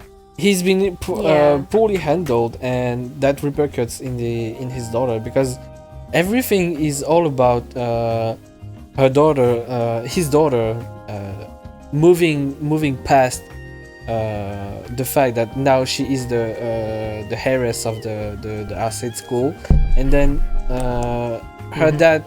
I didn't really mind her dad coming back, but the way everything is brought with him is like, okay, she may have grew up a little, but we're taking it all back because now she doesn't have to worry anymore. Yeah. It's kind of and like also, Kevin, like I've told you this before, but the game knew he was coming back, and because the game knew he was coming back, she never got a moment. I thought, maybe she'd be sad about her father, or it would affect her more, or there would be some kind of a something going on there. But it's almost like they couldn't be bothered because they knew he was coming back anyway. Oh, yeah. So at some point, I was like, oh, let's talk to Laura. And she's like, Reen, do you play Vantage Masters? I remember that one. You totally killed me there. Oh man. I was like, yeah, fine, Laura, we'll have a round. Oh man. Yeah. That's actually spot on in my opinion. Oh Like, yeah, it is. It's great. It would have been. It would have been great if she mourned it, and like, Dad, you're fucking alive! I'm super happy. There were loads of people. Nothing of that because he's not there were dead. loads of people that didn't get any particular real moment, apart from, like I keep saying, apart from Eustace, because Eustace's whole job is to be sad about Milliam, because we've established him and Milliam are tight now. So there's this weird cognitive dissonance that happens, because everyone's carrying on with their own thing, whatever they're doing, playing pom-pom party, and Eustace is there like, oh, Milliam would have loved this. And it almost feels like the rest of the characters are like, oh yeah, that little blue one, right? Yeah, that's true. Yeah. That's terrible. I will say though, a couple of them did at least kind of get some focus during one chapter. Yeah, they did. Like Elisa and Fee both kind of got some moments near the end of the game, so I was glad about that. Yeah. So. Yeah, Fee's was done quite well, because her little, finally calling him Dad. I was like, all right, we got something. Yeah, I teared up a little bit. Yeah. I was like, oh. Except for bonding events. Oh god. Fee's was actually... Fee had some decent events. The problem was shoehorning romance, but... we've kind of... Yeah. We talked about this already, so I don't think we need to go into that again. Except for bonding events. Yeah, the previous episode was also about that, but yeah, my god. To me, I'll be honest, even if it's just a side thing, it's so tasteless and so poorly handled that it really hurts the game, in my opinion. You can avoid it, but it's just like, when you don't know, you're just gonna, you're gonna talk to the characters and you're just like, what? Yeah. And Xena gonna just pop in like that and just say, oh, okay, you're saying that the bonding events are just souring the experience, but how about the whole game is just sour itself without bonding events? Yeah. Xena would pop in and say that, right, Xena? She would. Yeah. I absolutely would. Yeah. No, I big ballsed it, because I reached a point where I was looking around at all the women and I was like, do you know what? I've realized I don't care. And then I ended the day. Nice. And yeah, she did. I think you didn't even do any of the bonding event. Like, No, I did a few. Oh. Every The now ones and that then, out didn't of have the curiosity. hearts, maybe. So all the What guys. is interesting, if you don't do the one with the heart, the first one, the second one doesn't have a heart. That's good. Yeah. So it cuts out whatever little romantic thing was happening there. Yeah, that's good. Yep. I So didn't know that's this. something. Yeah, I didn't know. Yeah. that Yeah, there you go. before. Yeah. Yeah. But that was the point I reached. I was like, do you know what? I don't actually care anymore. Let's just move on with the story. And now you see also because of the focus the focus of the game was also very much on fan service, even if it's optional. You get now a fan base that's all about that as well. So you Yeah. know, you got players like us, let's say, even if we all have different, maybe slightly different ways of seeing things, we still play for like similar reasons. Like, you know, we came into this series for that stuff, and then you've got the new ones that just see this as like Persona, but you know, a different Persona, I guess, like Persona equivalent, and all they care about is like talking about, you know, ships and waifus all day, and I'm like, oh my god, is this what the series has come to? You know, because some I'll be the first to say I'm all about that stuff as well. I don't care, but like, please, just this does not belong here. yeah, You same. know, some people actually think that Reina's a self-insert because of this. Yeah, I know. That's what really irritates me. Is like everyone sees Reen. I mean, those people I'm talking about, not everyone really, but Yeah. they all seem to see Reen like a self-insert. And one guy told me once, like, "What? No, that's the point of RPGs. It's all about self-insert." Nope. No, it's And I was not. like, no, absolutely Some games not. do. Some do it and some don't. Yeah, but it's not always the case. Like, especially in this case, because it's all about having, it's a fleshed out character. Supposedly, it's about making a believable world. It's not about you. It's not about the player. It's this. Yeah. You know, this So- is weird. Is that same guy gonna tell me that Cloud Strife is a self-insert or something? I don't know. I guess. Oh, good point. Yeah. But really, like, this created some kind of weird division, because now you've got, and if there's a lot of these, they're probably very young, maybe I'm just getting old, but you have like a lot of these on the internet and like social media and stuff, and like all they talk about is this, and I'm like, is this what this series is about now? Like, Yeah, they all talk about they take any character interaction as, oh my god, ship. yeah, it's like, Well, He looked at her, ship. He told her hello, ship. Okay, I'm just being my God. polite. Ship. so now Okay. you've got basically like you try to be somewhat active, let's say, in the community, and then you come across those people, and there's this big clash between very like radically different audiences, and no one understands each other as a result. So Yeah.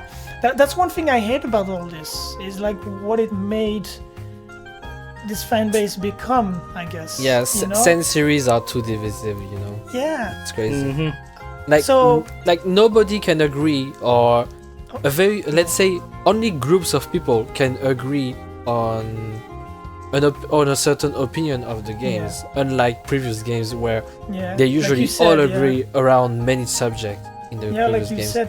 But that's the advantage of having a game that knows where it wants to go, and this is how it is. You know, when you create a series about world building, look at Trails in the Sky.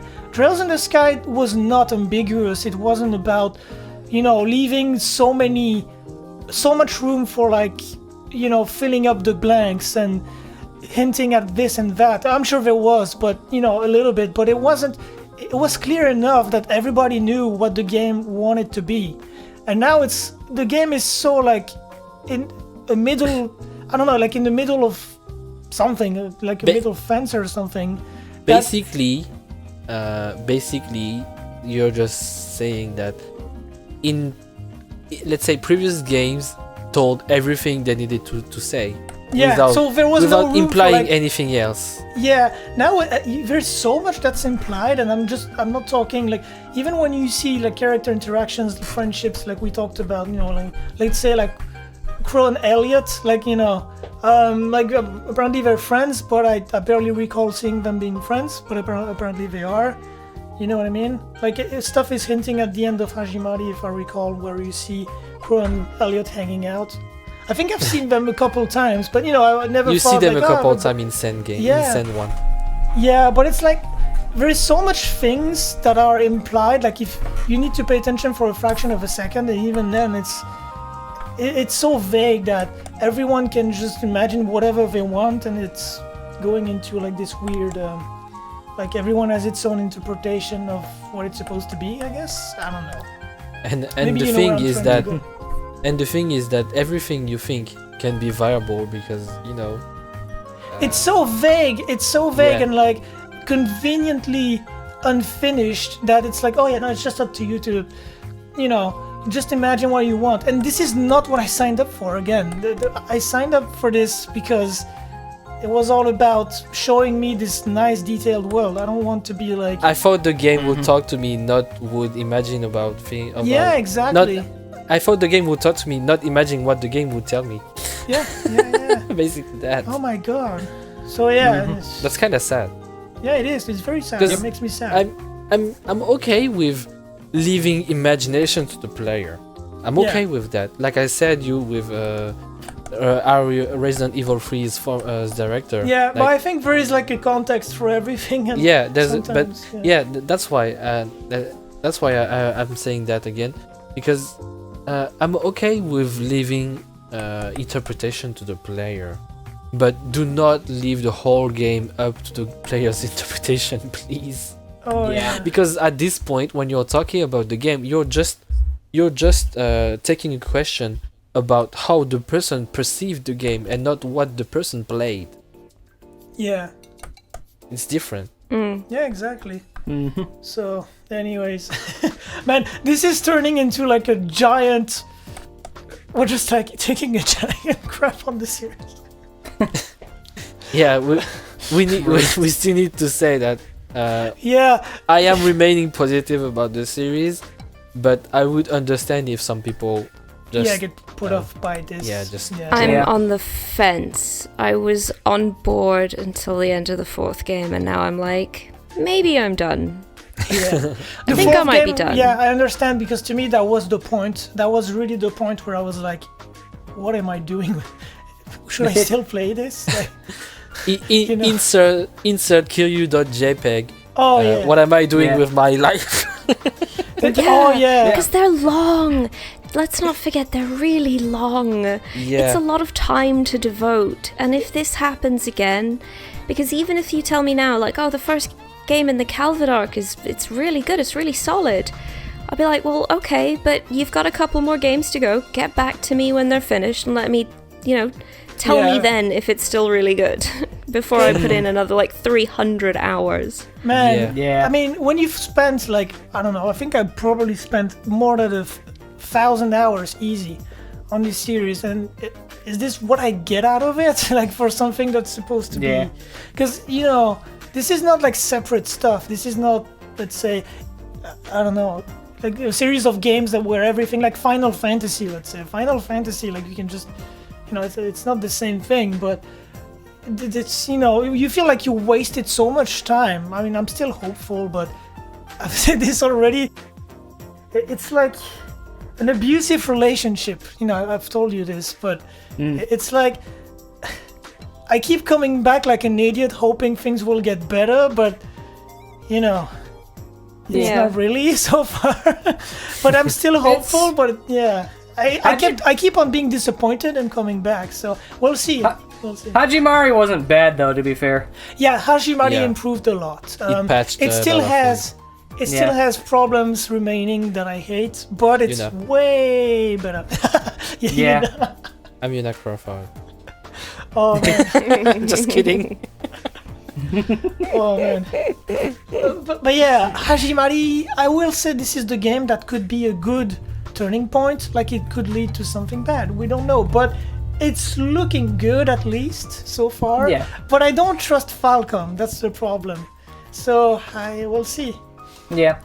Let's say that Sen 4 can be off-putting a little to make you more skeptic about the incoming ones. Let's say. Yeah. Like it can be off-putting enough to pull you back a little bit. Like okay. Yeah. I'm taking a little break and I'll need to sort my thoughts now. Like I won't jump in blindly into the next game. Yeah. I think I want to get more information. What I'm gonna do is for Kudo, I'm probably gonna be on the fence and like wait for like, you know, things to leak out on the internet and like see videos and see really what this is about, and based on that I'll take my decision, I guess. Yeah. Kuro does look cool on surface level though. Yeah, so far, yes. But keep in mind, we barely know anything about it. Yeah. Keep in mind that Falcom likes to actually make up screenshots that don't make it to the game. Remember Cold Steel 3? Like they showed us the very first screenshot. I still remember it because I was at the hospital when I was in my bed, recovering from my coma. And I saw like that very first Alisa screenshot with Reen like talking about something, and that scene never happened. It never happened. Yeah, so you basically I think there was also Sarah hiding behind something, watching Lecter go into a building. Yeah, you saw Sarah in Rackwell, and you never saw her do that.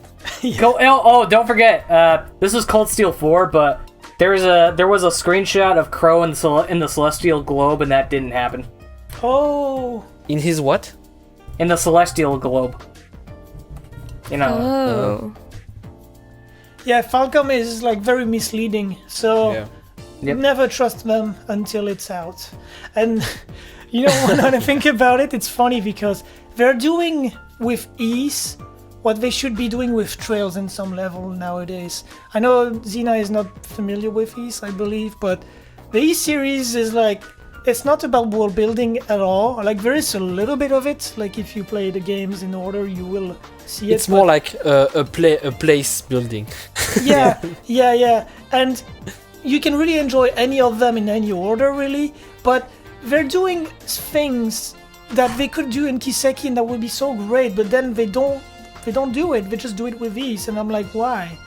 You know, why not do it for Kiseki? That would, because characters have better, like, they're more fleshed out and built up than they are in Kiseki, pretty much at a certain level. Like, I don't get that.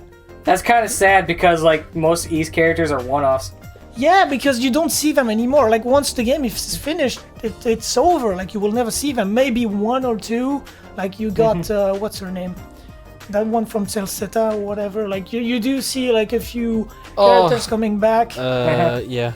Oh, I forgot Olga? her name. No, not Olga. She has purple hair and like she's like this. You see her in East 8. Like she was in East 4 Memories of Celceta, and she's back in East 8. And it's cool to see that the world is like its own thing and everything. And you see Adol getting little by little in trouble because of everything he's being involved in, and like he's being seen as this fishy guy, But beyond that, there's nothing much to it, and everything is pretty nice and separate. There is no there's nothing similar to Kiseki, and yet they allow things to characters that they would not in Kiseki, and that's just so weird and backwards in my opinion. But yeah, I don't know. Oh, it is Griselda. Oh yeah, Griselda, whatever. Like I'm speaking with my French accent now. Yeah, I was doing it as well. It's Griselda. But yeah, anyways, I find it ironic, so I wanted to point this out. It is what it is. Yeah. Virtually every single character kind of fell flat for me, ultimately, I think. Yeah. I think that's why I'm like, okay, not seeing them again. Like, I said goodbye. Yeah.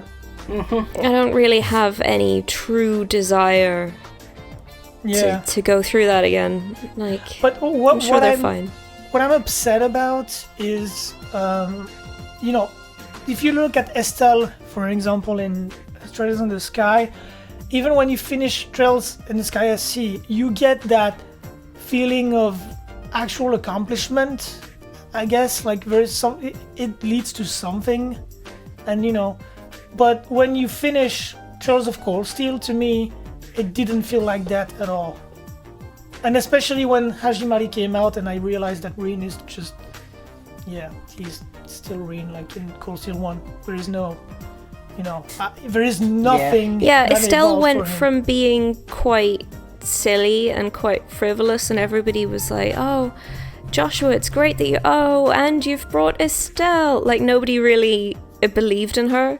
Yeah. And she didn't pay attention to anything, she didn't know anything, and then by the end of SC, you really felt like she'd come She made a distance. Yeah, she was a proper bracer now. Yeah, exactly. And now what do we have? Like, we start off Rin's the same guy. He's the same guy, Yeah. but nothing evolved, nothing. It's exactly the same Rin you meet at the beginning of Cold Steel 1. There's Like his nothing development. different. It's like his development was nothing. Yeah, and that's why I'm so upset. Because I'm like, really, Falcom, you make me spend 5 games for nothing. For Rin, I'm talking about, of course, because I know Yeah. like there is things, going on in the game still, but it's just like, it's so unsatisfying. I'm like, really? I mean, am I the only one that's feeling this way? I don't know. Yeah. I will say though, remember the time when he was saying that I came here to find myself, Oh my god, yes! and 5 Yeah. 5 games later, he's still trying. Yes, he still hasn't found Yeah. himself. Like, what the fuck, dude? I'm guessing this is gonna be super sad, but maybe he finally finds himself when he's a side character in another arc. I'm hoping so, Yeah. because damn it. To some extent, he still hasn't found himself. Yeah, and Yep. Kondo even, like, again, I'm bringing up Kondo all the time, but he talked about this in the Kuro Kakiseki interview, like, oh yeah, Rin, there's still lots of things we don't know about Rin, pretty much, Like, talking about that, I'm like, really? You're gonna make Rin like the adult Kristen of the series or something? Like, he's gonna be like this recurring character that we're gonna see all the time? I don't know. This is why you don't want him to, like, go anywhere, so you can just bring him back whenever you want to. I don't know. I wouldn't even call him an adult Christian. I'd say he's more of a Chris Redfield Yeah. because Yeah. he always comes back all the time. But Even when really, it's man, not like... needed.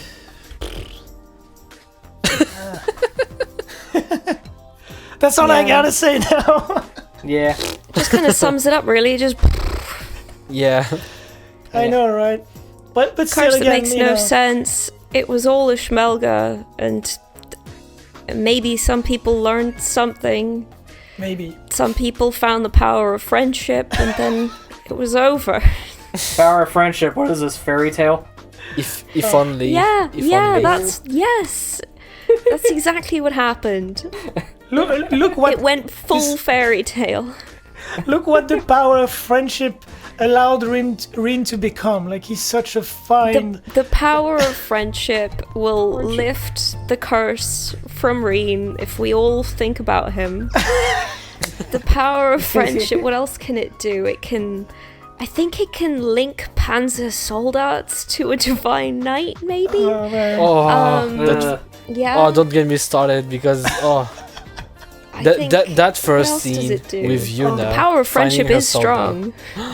Yeah. Oof. How can a machine, a man-made machine, can be sentient to the point of Rin, and then the machine animates itself?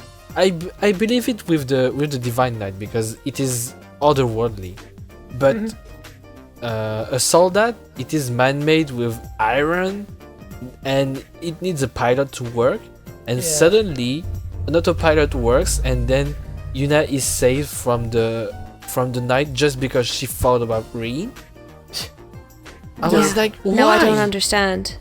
I was Shut like, up, it's why? magic. Even yeah, shut up, it's magic.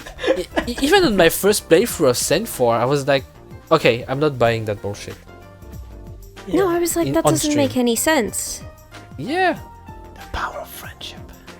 It's the power of friendship. Now we ASMR or what? Yeah.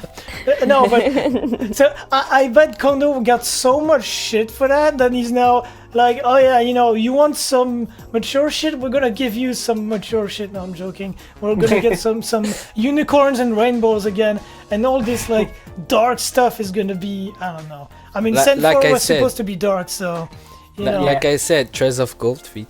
Because remember the time where Jaegers were actually a threat? Yeah, now they're like Jaegers are like, I don't know, they're just a joke now. I guess. They're jokes your friendly neighborhood in a bar. Yeah.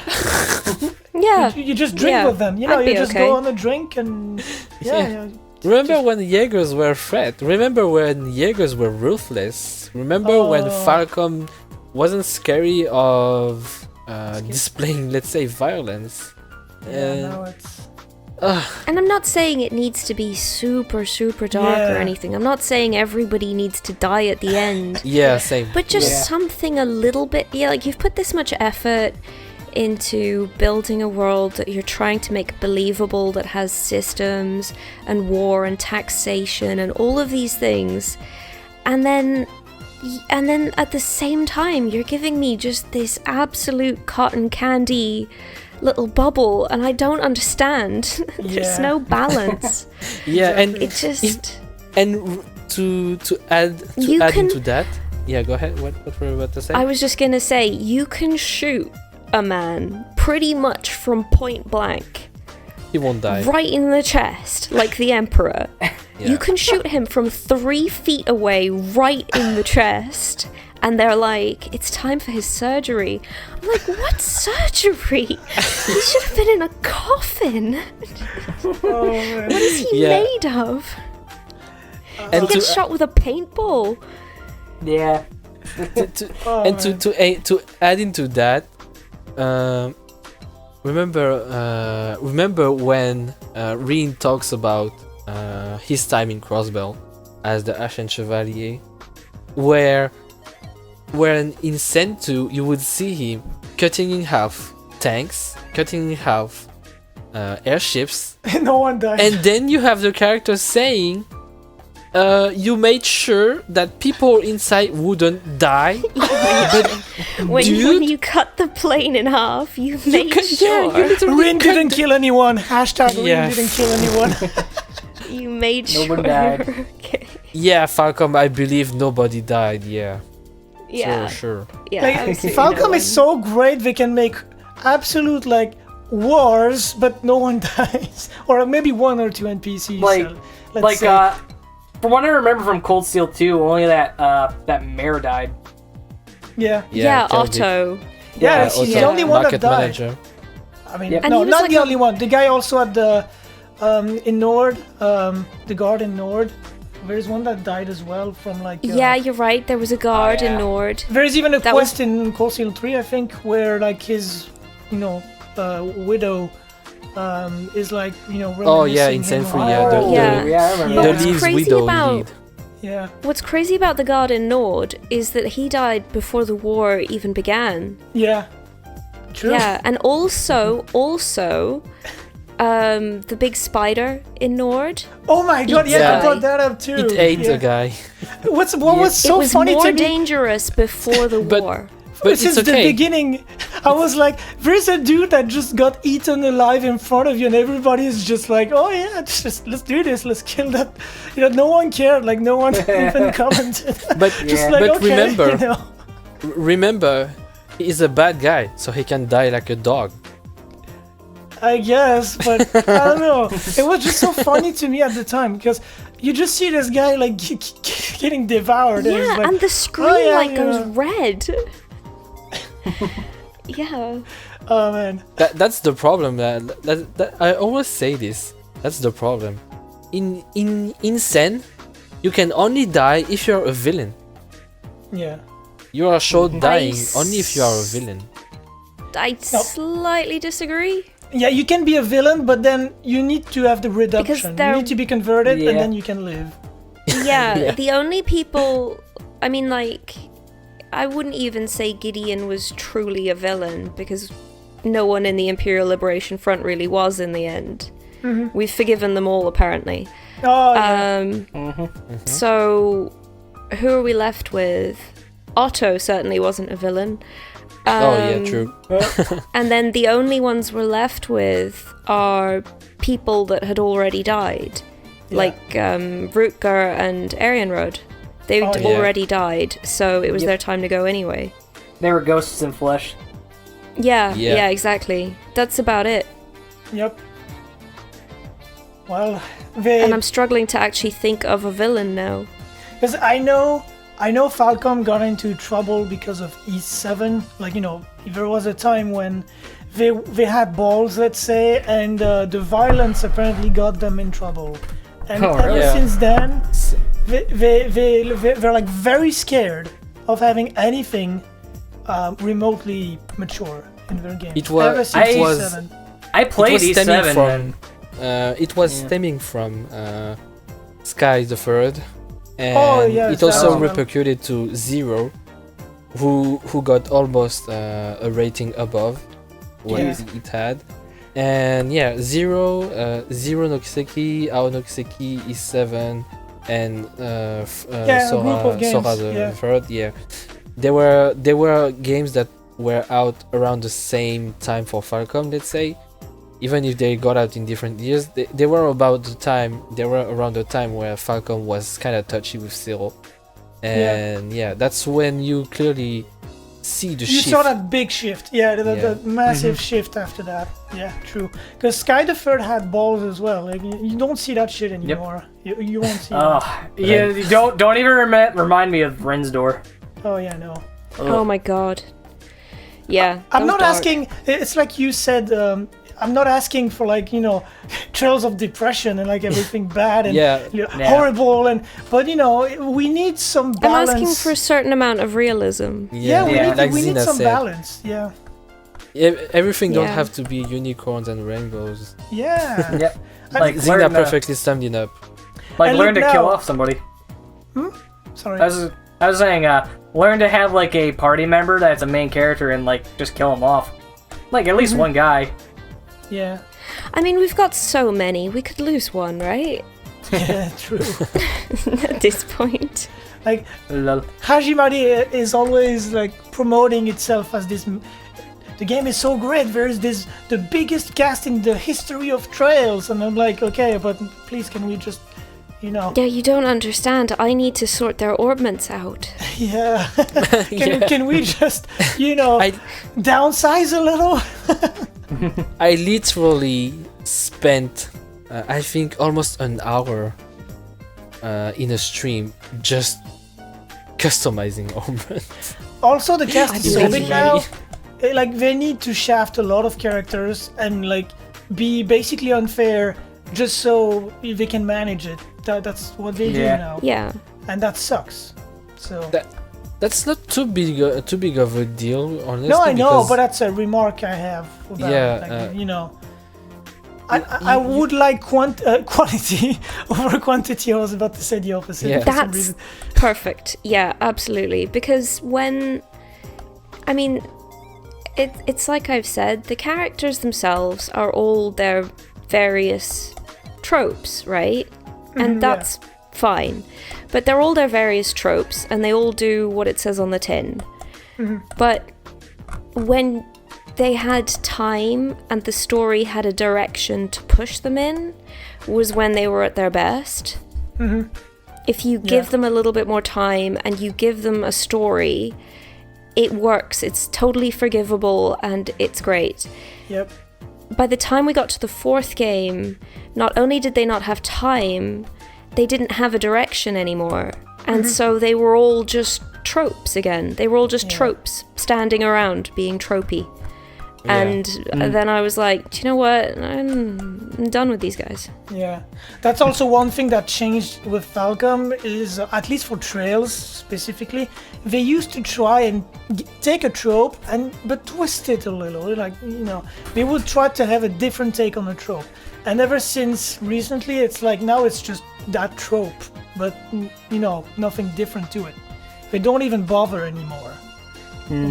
Some of them I don't even know what the trope is. What is Gaius? Gaius is Gaius he is just fucks the winged. So that's it. You know? Gaius's personality is that he has none. He is the chill guy. But I have my problems with Gaius as well, you know. Yeah. Because He could have been is really cool. Yeah, he Yeah. is supposed to be a grass reader, right? Uh-huh. Yeah. Remember the depiction of That's a a grass big reader we deal. had before Gaius? We had Kevin, and we had Waji.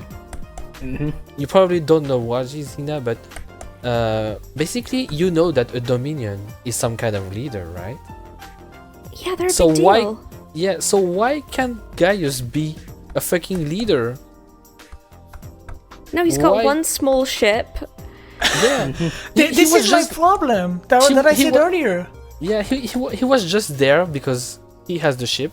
But when Yeah. do you see him actually lead his own crew? He's supposed to be a grass reader and have a little crew, but he's nowhere to be seen when it Yeah. comes to lead. All Also- characters in this arc have the same problem. Like they give Yeah. you They don't like, go anywhere. Yeah, they don't go anywhere. Like it doesn't even try anything. They just they give them like the minimal, like the absolute minimum possible, and then that's it. Like Yeah. that's enough. What you know? is We he don't- even? Yep. What is he even Graal's writting? That's going to be the verb for it. What has he actually done for the church? We never find out. Has he been on a mission? What? We Well, have absolutely no idea. Yeah, for Gaius, it's even more disappointing because he kind of became a grass reader, kind of against his will by the force of events.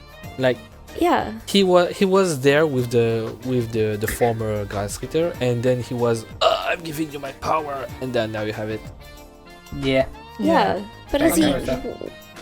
You would think now that we had him in the party that we would at least hear something about what he'd actually done.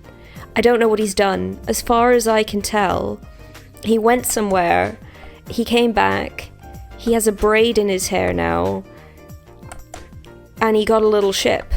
That's it. We're never going to learn anything more about what it is to be a Graal's Ritter. And that's you what know, they do with everyone. Like they just you know give what's Yeah, stupid everyone. about it?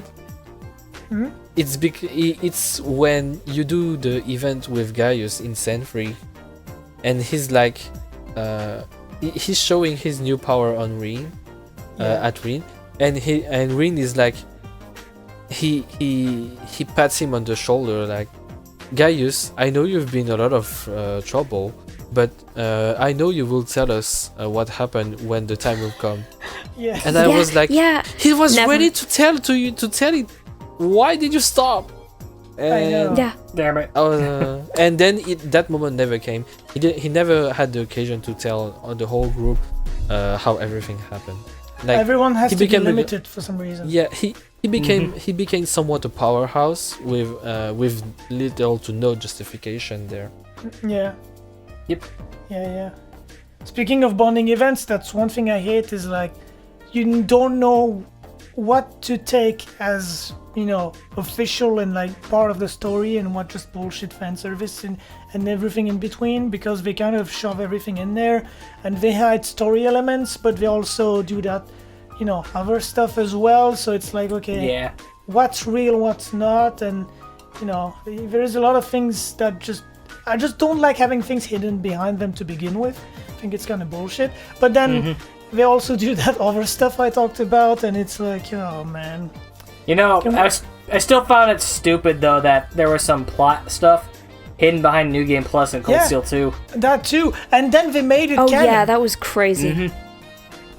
You know, because like it's a new Game Plus thing that suddenly became canon, like just like that. Like Falcom was like, okay, that happened. Okay. Yeah. Yeah. Yeah, what if I did only one playthrough of that game? Yeah, because Falcom. not everybody does a new Game Plus. I know a lot of people that just play it once and they believe it. You Yep. know? Yeah, and send free be like, you saw that scene on the roof, right?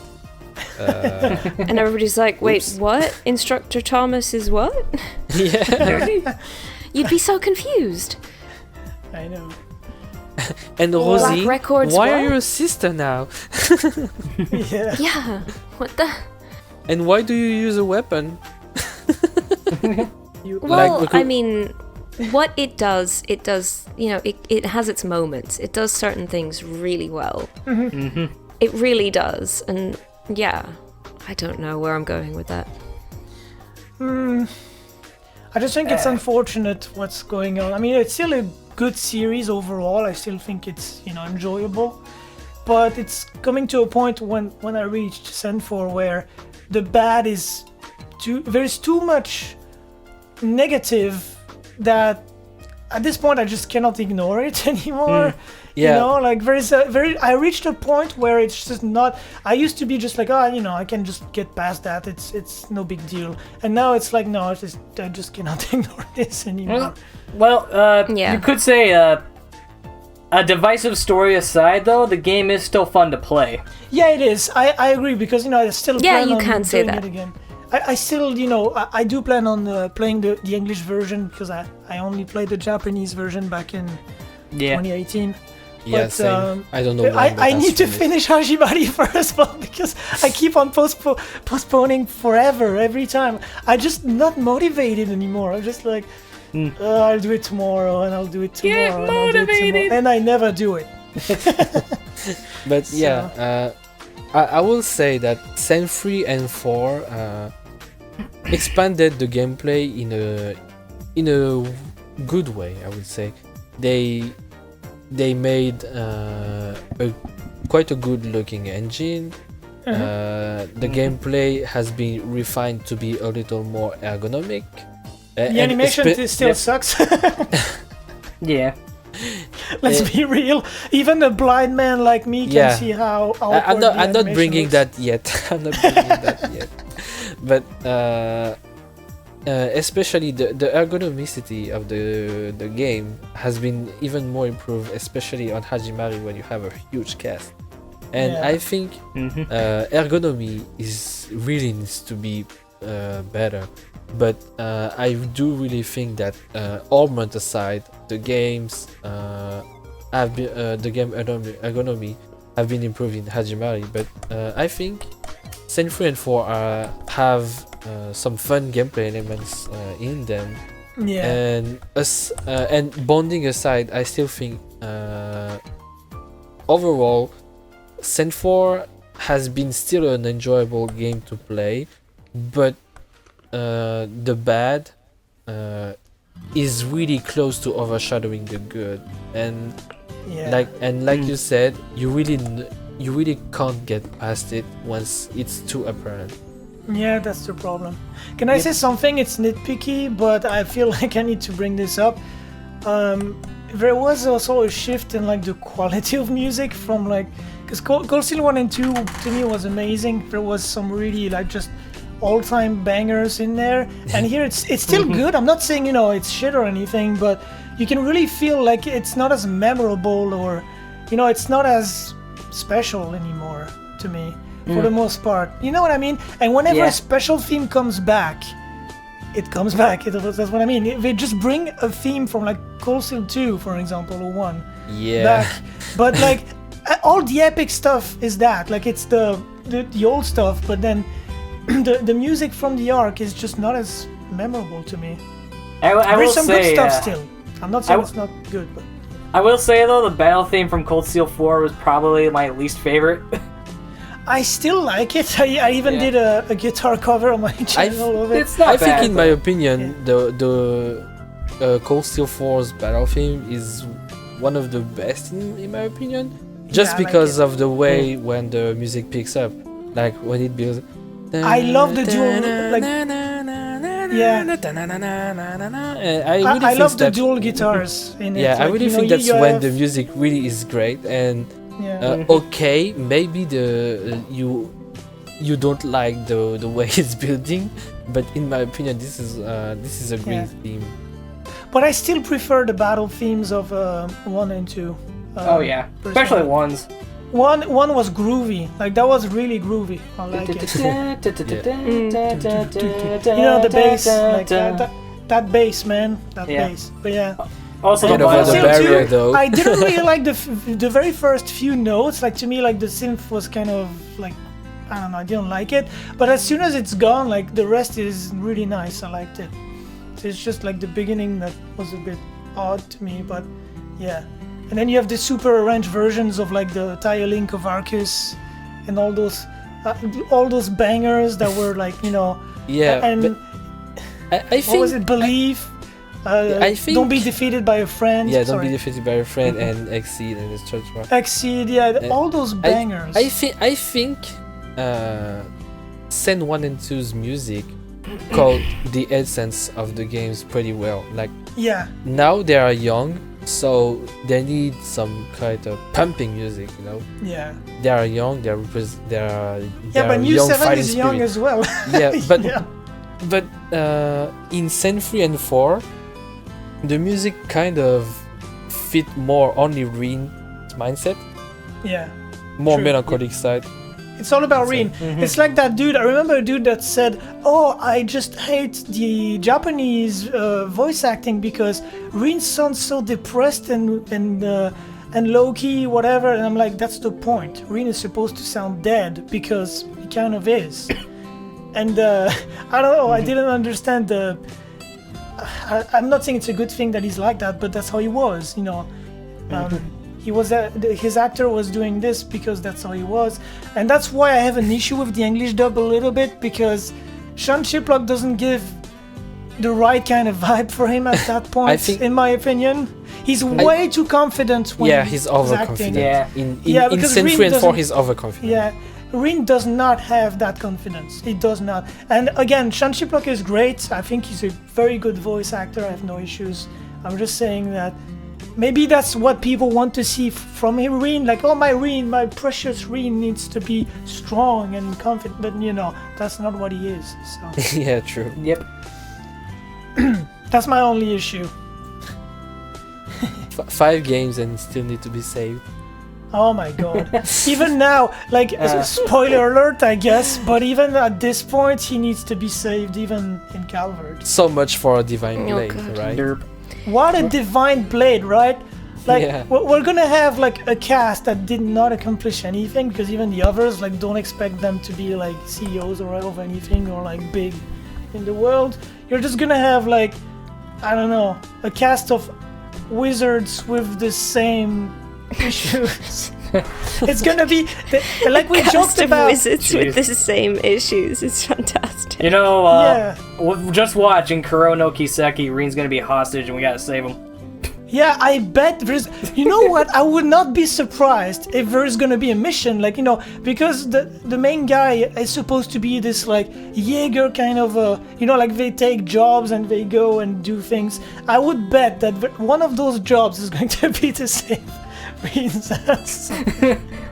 Oh man, he better make fun of him if that's the case, because So there is this guy from like Erabonia, like, I don't know, like, apparently we need to. Ashen Chevalier, yeah. Ashen Chevalier, Yeah, and that he's guy. kind of So much for a hero, right? Like, Oh, getting his ass handed to him, like, so a war easily. hero. He's supposed to be Yeah. a war hero, but yet he's useless enough to get kidnapped. And they call you the Radiant Hero. Oh, man.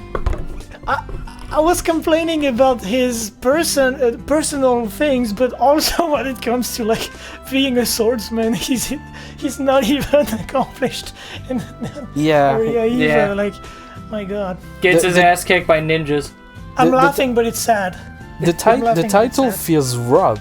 The titles feels robbed, and a lot of titles feel robbed. You know, because Gaius doesn't look like a part of being a Grasritter. Rin's title kinda ruins the Divine Blade title. I know he's in the making. I know he's forging himself, but come on. When you heard the word Divine Blade, you associated already with the likes of Cassius or even Yeah. Arios. Rin should Yeah. be feared. He should be not only feared, but like, you know, admired. He should be Should be like, if he shows up, Yeah. people should be like, oh, it's game over now. yeah, exactly. Yeah. And no, none of that. Rin is still the same, and it's like, what? They And Yeah. I think it's too bad for him, really. Was Cassius made drunk our, when he, you know, maybe he was drunk and he just, I don't know. they made our boy look like a clown. Yeah, that's just I don't know why Falcom loves doing that so much, but that's Who? what they do. Falcom, like why they like doing that so much with Reen, just like I don't know. Yeah. it's just it beats me, man. All this talk about like the Calvard thing and the ninjas. This gives me an idea for a shitpost where Reen gets his ass kicked by Naruto of all characters. Oh.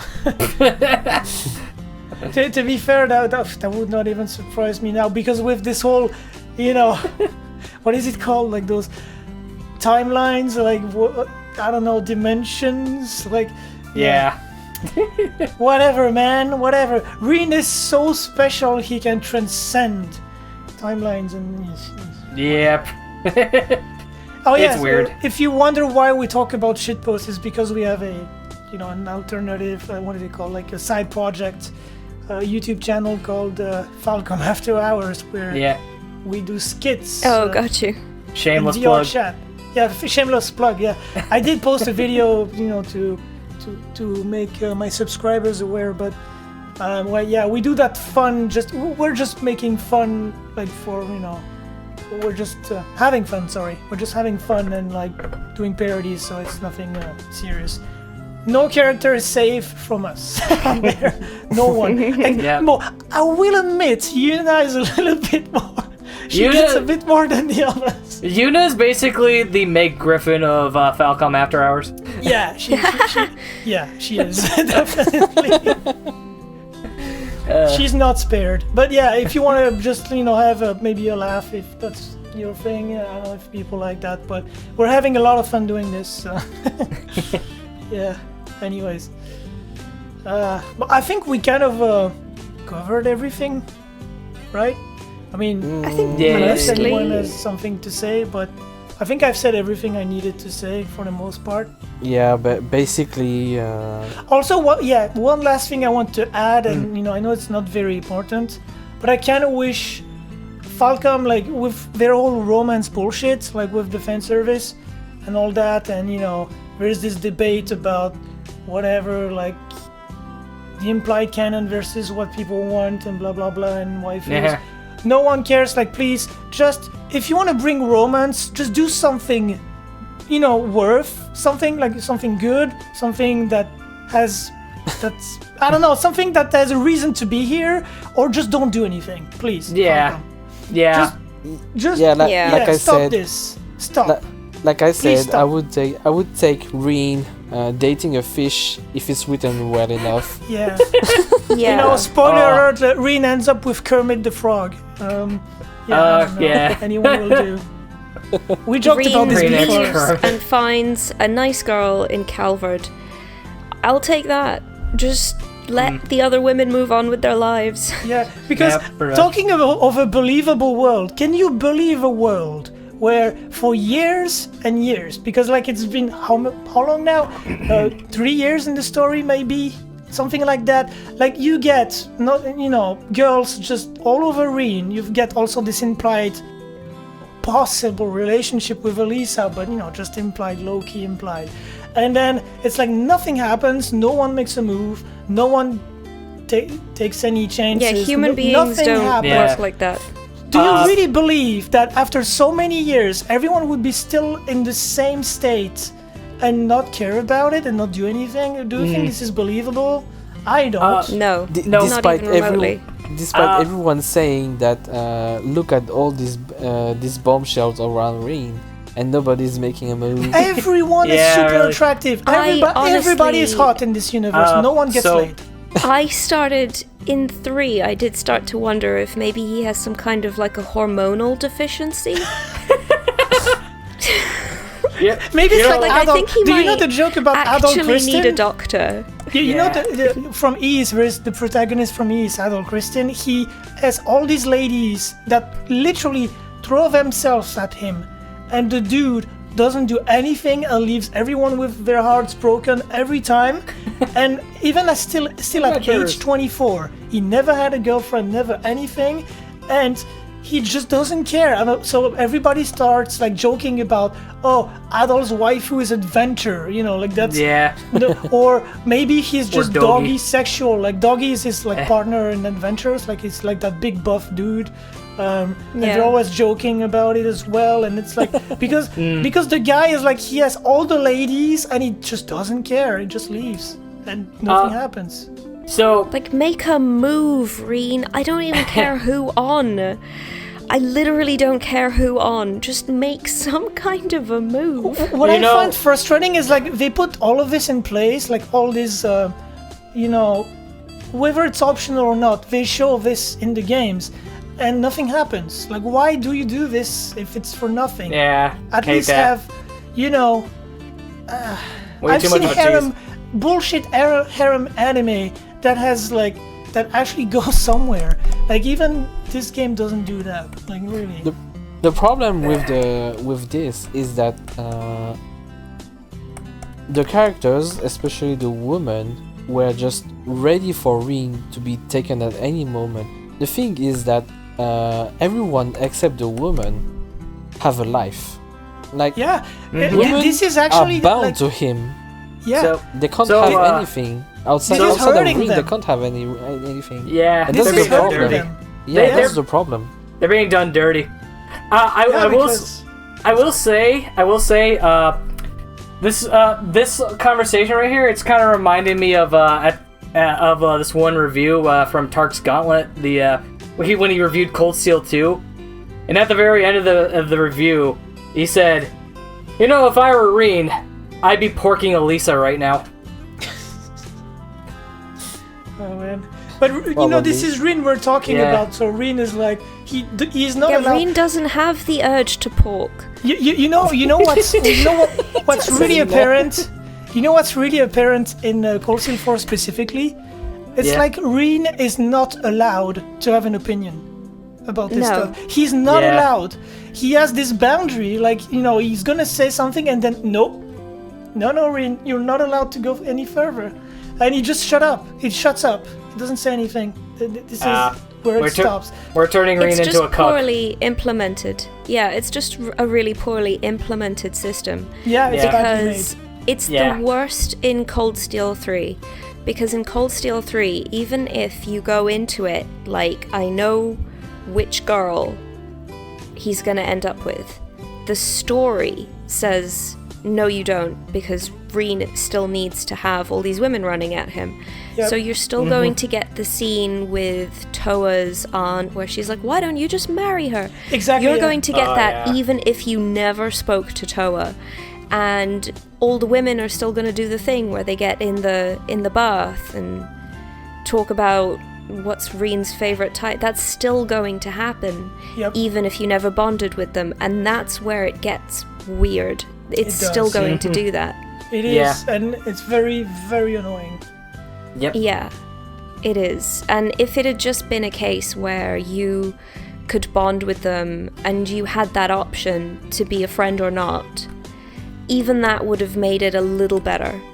And then those scenes were optional depending on whether you'd bonded with them or not. Yeah, the price you pay for this, I mean the game pays for it, is pretty, it's pretty sad because a lot of characters really take a hit from that. It hurts them. Yeah. And it prevents the game from building something too. Because something I like is seeing characters around you, just like things happening, because that's also what makes a world believable. Because if everyone has to be all over Reen, do you think that's believable too? Like, do you think this is how things work? Not really. Not really. Things happen around you. Like, it doesn't just happen to you. And gosh, yeah. I will say so much for being a living world when the world only revolves on one guy moving around. Yeah, talk about a living and breathing world. I remember someone that said, "Yeah, this series is about like, you're just witnessing the world like around you, but the characters are just here for the ride." And you see her like, "No, it's just about the characters now. It's all about them." And him even, not just them, just him. The world is still living, but not your characters. Your characters don't live in it.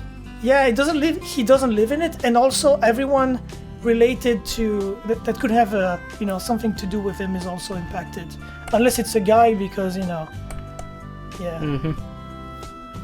Yeah. So it is unfortunate. I'm dreading. I'm like, should I go for the platinum? I got the platinum for the first 3. Should I go for it?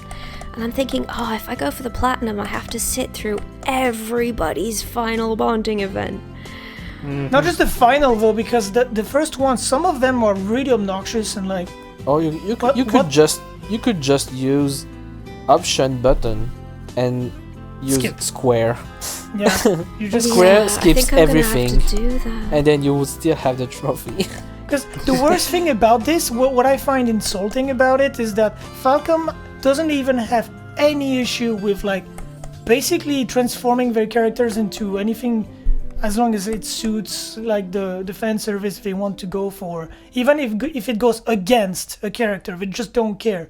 Like, no matter if like she wouldn't act this way, she will still do it because the viewer will like it, I guess. I don't know. I don't like making characters harlots, That's just not something I like to see. So, it really sucks. Yeah. But it is what it is, so that's what we got. And thankfully, Hajimari kind of... they did basically had to clean up this mess. They had to do it. And I called it because when I played Sen 4, I was like, there is no way they can continue with this as a base. They will have to clean this up. Yeah. And indeed they had. They did it. They Because simply didn't use you that. have no choice. You have no choice. They just put it like, spoiler alert, but they put it on, I'll try to stay, I guess, not too spoilery, but they put it on something to just get rid of it. Let's just say, I don't know. And that's the only way they could do it. And now, because of our timeline thing and whatever, it never happened. And I think, okay, cool, but what are you going to do now? What is going to happen? I think what we can say is only time will tell. Yeah, but it's a good base because they could be going in the wrong, but they could also, be going in a good direction. Again, I don't really have any faith at this point, but I'll try. But anyway, I would say that's enough, I think. Yeah. But despite all this, like, even if it sounds like we're shitting all over the series, we don't do this to shit on it. We're just being concerned, I guess. I wouldn't say I'm shit just on the bummed series, because I was though. having a really... Yeah, I'm just bummed because I was having a really, really great time Same, and then I yeah. wasn't. Yeah, same. This is something I've been thinking about for a long time because, this like idea of a podcast about this ever since, 2019, 2018-ish. Because Kevin and I talked about this. We were so let down that this is something we wanted to do and just let it out, I suppose. Just get it out of our chest and have a place to put it somewhere. I don't know who's going to watch this, and I'm sure there'll be some people that won't understand and will be angry at this, but I think it's worth talking about it. Let's just say y'all just want to see the series improve. And that's what down. we want. We want, when you love something, you want it to, when you get worried, you want it to be, you want it to get better. It's like anything, really. So, yeah. And in my opinion, there's nothing wrong in that. I usually say that. I usually put it as there's nothing wrong in putting words in concept, and here I would say there's nothing wrong in putting words in opinion, because really, the only usual opinion you see is that game good, you see bad, and I would be like, it's nothing like that really. That I don't do this to be the voice of a certain opinion. I just say this because this is apparent, and apparently people just simply brush it off, and I'm like, I don't think this is okay to brush that off. I think you should think about it more instead of just saying I don't take. It's because even if you don't like it, it may be good for you. And if you like something, it may not be good for you. See what I mean? Yeah. Also, I mean, at this time I've seen, and this is true, we know it's true, but I've seen a lot of people giving up on the series. I've seen, you know, All of a my lot friends. as well. And I've Yeah, seen a your lot of friends. disappointment. This is also happening, and there's a reason for that. And I think it would be Here's the- unfortunate, you know? Here's the question though, because since they said we're trying to attract a younger audience, do you think it's just not aimed at us anymore? Yeah. I think Falcom does not even know who they try to appeal to themselves. at Because this if point. it's just not, if we're just not the target audience and they've gone for a different target audience, that's their prerogative. That's absolutely their right. Yeah, true. If that's what they want to do, I don't really mind it just that. means we've been left behind. Yeah, it's misled, not yeah. for us anymore then. Yeah, probably. Maybe that's what it is, I don't know, but I mean, in a way though, I don't know if it's really that acceptable in a way, because it's not like you're starting something new. I would understand if like Falcom, like they did for Tokyo Xanadu, I think they did great. You know, this is a game that has that as a goal, you know, trying to appeal to a younger audience, and it does it well. What I don't like about this with Kiseki is just shifting in a long-standing, let's say long-standing now because it's been 15 years, long-standing series that was known for something, and just say now, okay, let's just forget about this. This is not what this is about anymore. And I think this is not really as acceptable as, say, trying to have a new concept and do it well on that side, because now nothing is really done well. Like they're kind of in the middle of everything and try to do a little bit of, you know, go one way and another way, and, you know, try to have the cake and eat it too, as I say. And I don't think it's working well, even if we're not the targeted audience anymore, which is fine in of itself, but I don't think it's working well any direction right now, in my opinion. The way I see it is kind of, because really you could do a good job, like you could have the same kind of ideas and put them into a project that makes sense, but in Kiseki I don't think just like having this twist in the middle, like saying nope and just change it like that, I'm not sure about that, honestly. I don't know. That's just the way I feel, at least. Yeah. You know, like I said, it's like a band. If a band is known for like having, you know, like you get this like deathcore band that's about like the events that happened in Whitechapel with Jack the Ripper, which is like an actual band, whatever. And then one day they decide, you know what, we're gonna write songs about rainbows, unicorns, like friendship, and yeah, it's gonna be great. You know, I don't think it's a good idea to do that. Maybe if you want to do that, do a side project or something. But like, don't try to do this. And yeah. Basically, it's not great to alienate your old fan base. You should try to find a way to cater to everyone while also not being extreme on one side. I know it's because really right hard to do. now, Falcom is trying to not offend the old fan base the best they can, while trying to at the same time do the exact opposite of what they want to try to appeal to a younger audience, and it's not working, in my opinion. It doesn't work well. You really can't. You can please everyone. Yeah, that's pretty as much. simple as that. You cannot please everyone. Yeah, so we all agree on that. You cannot please everyone, but just do what you want to do, and don't try to be like appealing to everyone. That doesn't work. Yeah. Do not only target one side of your fan base. Just try to target anyone, even outside your fan base. Like, try to do something that will address to everybody instead of just your fan base, and especially that side of the fan base.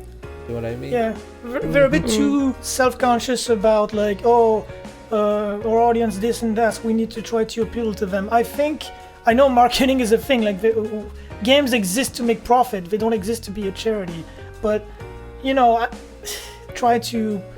if you want a product to last, I don't think that's the good way to go about it, because you have basically a loyal fan base in the series, but do you think it's really a good idea to try to appeal to like casual, let's say, people that just like waifu stuff, for example? The day they get sick of it, they'll just leave. They won't be like, oh, I want to see what happens in like 10 years. No. So I think a side project is a better idea for something like that. Like I said, like for bands, just keep it in its own, its own thing. But anyways, that's just. Yeah, basically, if they want to do that particular shit now, just use a different IP. Yeah, exactly. That's what I mean. That's what I would do. And in fact, I thought that's what Tokyo Xanadu was supposed to be about. But, I guess. But really, Tokyo Xanadu was really only Sen Beta that turned into a game. Yeah, but, they did a good job, at least for the Bond events and stuff. Like, they didn't do, like, the bullshit we got in Cold Steel. Oh, yeah. Everything was, like, purely platonic in that game. Yeah. I mean, I'm sure you still have the delusional shippers, but no one cares if they will do that anyways. But, they did it well in that game, and yeah, they could have maybe kept it for that franchise and, like, tried to, straight up a little bit the like I said, tell me a story instead of making me imagining it. Yeah, that's what I want. I want a story. I want you to be like experiencing a story. I don't want to be imagining stuff myself, please. Yeah. And what could be and what could not be, and because I understand and I agree that it's a thing to be able to wild guess about something. It is, let's say, hype that you can wild guess about something when you're knowledgeable enough to be able to wild guess about something that may come in the future. I know that imagination is pretty important for the player, but hype, do not leave half of it up to the player's imagination. Like, do not leave too much darkness zones. Basically that. Yeah. Especially when it goes against what the series was known for. But yeah. Anyways, I think we have everything. I've said everything I needed to say on my end. I don't know about you guys. Yeah, I think we're all good. So to wrap things up, I will say this. I'm still love the series. It's pretty apparent. If you look at my videos. So I'm not saying like, oh, this is shit, I'm out. It's still good. It's just there's still potential for improvement. There is still potential, so I still believe in it, but maybe I'm just too optimistic. But I still love the series, and we just wanted to talk about it, just get it out.